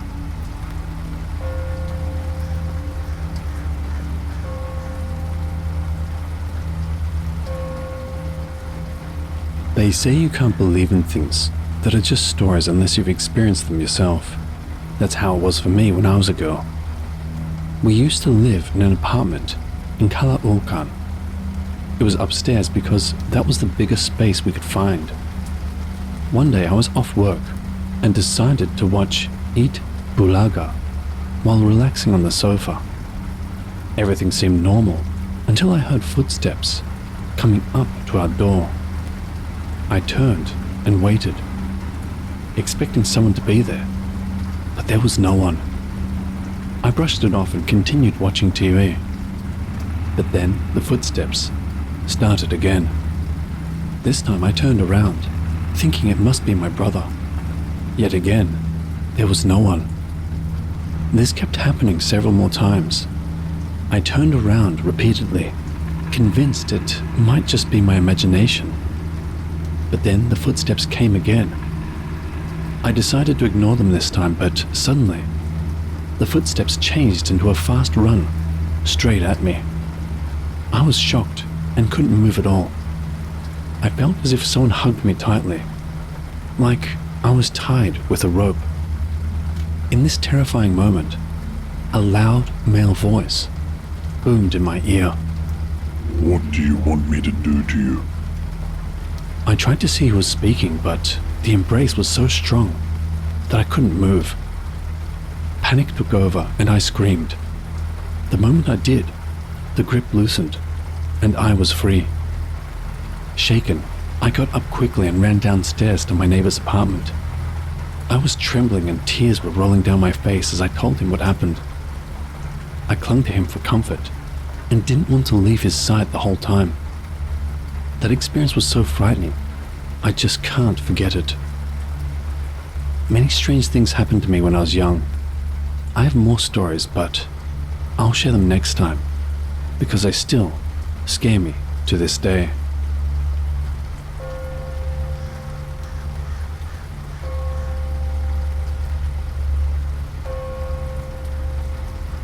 Hi, my name is Jen, and I live in Manila, Philippines. I'm now 22 years old and I live with my boyfriend. Anyway, this is a real story that happened to me when I was staying in our house in the province. This experience occurred when I was 12 years old, right after my grandfather died. My grandfather died of a heart attack, and the whole family was in shock. As for me, I was only 12 and didn't really have a close bond with him when he was alive, so I didn't pay much attention to his death. Before his funeral, we held a mass and a small gathering to pay our respects. We had it in a small chapel, with his casket open at the front. Each family member would come up to the casket to see my grandfather for the last time and say their goodbyes. Everyone else had gone to the casket. It was my turn. Filipino children aren't really scared of dead bodies. I had a habit of knocking on every wooden surface I touched. So while I was looking at my granddad in the casket, I started knocking on it in a beat like 1, 2, 3, 1, 2, 3, 1, 2, 3. After about 3 minutes, my aunt noticed what I was doing. She shouted at me, pinched me, and told me about this old Filipino superstition that if you knock on a casket, the dead person will come to your doorstep and knock at your door. I didn't pay much attention to what she said and continued playing. When we got back to our house with one of my cousins and my parents, it was around 10 p.m. My parents went to sleep early because they were tired, so my cousin and I decided to watch TV. That's when things started to happen. At first, we heard loud sounds coming from outside, but we ignored them and kept watching. Then I got scared when the lights and TV started flickering. The creepy thing was that it happened in the same pattern as my knock. 1, 2, 3, 1, 2, 3. This went on for about 3 minutes, and both my cousin and I felt really scared. But the scariest part was after the flickering stopped, someone knocked on our door, with the same sound as my knocks on the casket. 1, 2, 3, 1, 2, 3, 1, 2, 3. Even though I was terrified, I got the courage to stand up and look out the window to see who it was. With my cousin next to me, we slowly went to the window and checked. What I saw was something I will never forget. It was an old man wearing a black suit. His back was turned, so I didn't see his face, but I knew it wasn't my grandfather. I was scared, and when I leaned closer to the window, the man vanished right before my eyes. My cousin and I cried and ran to my parents' room to tell them what happened. They didn't believe us and just told us to go to sleep. After that night, I prayed and hoped that whoever that guy was, he would leave me alone. Could it be possible that other spirits heard me knocking at the burial?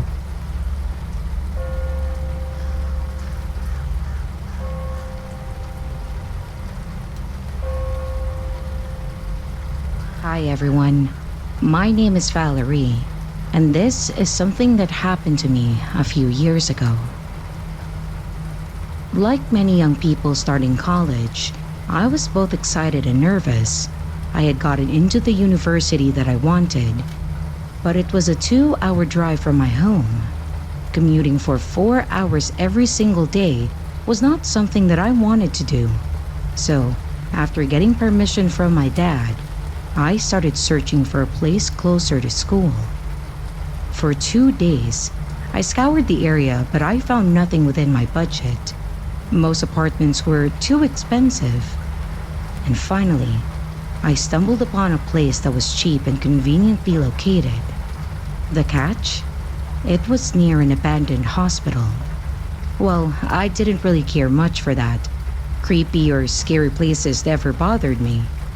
Ever since I was young, I'd experienced unexplainable things, so this was nothing to me. I would also like to mention that I had a boyfriend at that time, and my boyfriend was someone who could see things that others couldn't, if you know what I mean. The first couple of months went by smoothly. The university was great and I loved my classes. My boyfriend and I were comfortable passing by the abandoned hospital too. We mostly walked by it in the morning, maybe late afternoon, or the early evening, but nothing ever strange happened. But one night, my school hosted a pageant. It was an event open to outsiders, so I invited my boyfriend to join me. The activities wrapped at around 2 a.m., and we decided to head to my place. It was a 15-minute walk, and we had to pass by the hospital. I didn't really think much of it, and he didn't too, because we've passed by there multiple times and nothing ever creeped us, spooked us out, or happened to us. But As we got closer to the hospital, a strange feeling crept over me. It was hard to describe. I was about to mention it to my boyfriend when I noticed him staring intently at something. He seemed focused, almost as if he were holding his breath, bracing himself. His grip on my hand also tightened. I tried asking what was wrong, but he didn't respond. When we were near the hospital, he then whispered to me, "Val, walk faster." His voice was tense and low. I did as he said, though I was confused. Something about his demeanor unsettled me. I was about to glance back when he said, No, don't look back, just walk faster." I have always been a bit stubborn, so despite his warning, I looked back. But there was no one there. I couldn't see anything at all. My boyfriend was sweating at this time and we picked up our pace to a jog. He then tried to explain to me and said that a woman was following us. As I mentioned before, I didn't see anyone or anything when I turned around, and that's when I understood that this woman that he is talking about is something that he can only see. He then glanced back and then looked at me. Fear etched across his face. He said, "Run." I had never seen him like this before. He was scared out of his wits, so we ran, sprinting the rest of the way to my house. And once inside, I quickly locked the door and we collapsed on the floor, gasping for air. My boyfriend finally told me what he had seen. He said that it was a woman in white standing near the hospital. At first, he thought she was just a passerby, until she looked up and then he saw her eyes. They were completely black. He knew that something was off, and as we passed her, she started following us. She moved unnaturally, and that's when he told me to run. Even though I continued to walk by the hospital until I graduated, I made sure never to do it late at night. That experience was enough to teach me to trust my instincts and my boyfriend's gift. I learned to respect the things that we couldn't understand, and while I never saw that woman myself, the memory of my boyfriend's fear is something that I will never forget.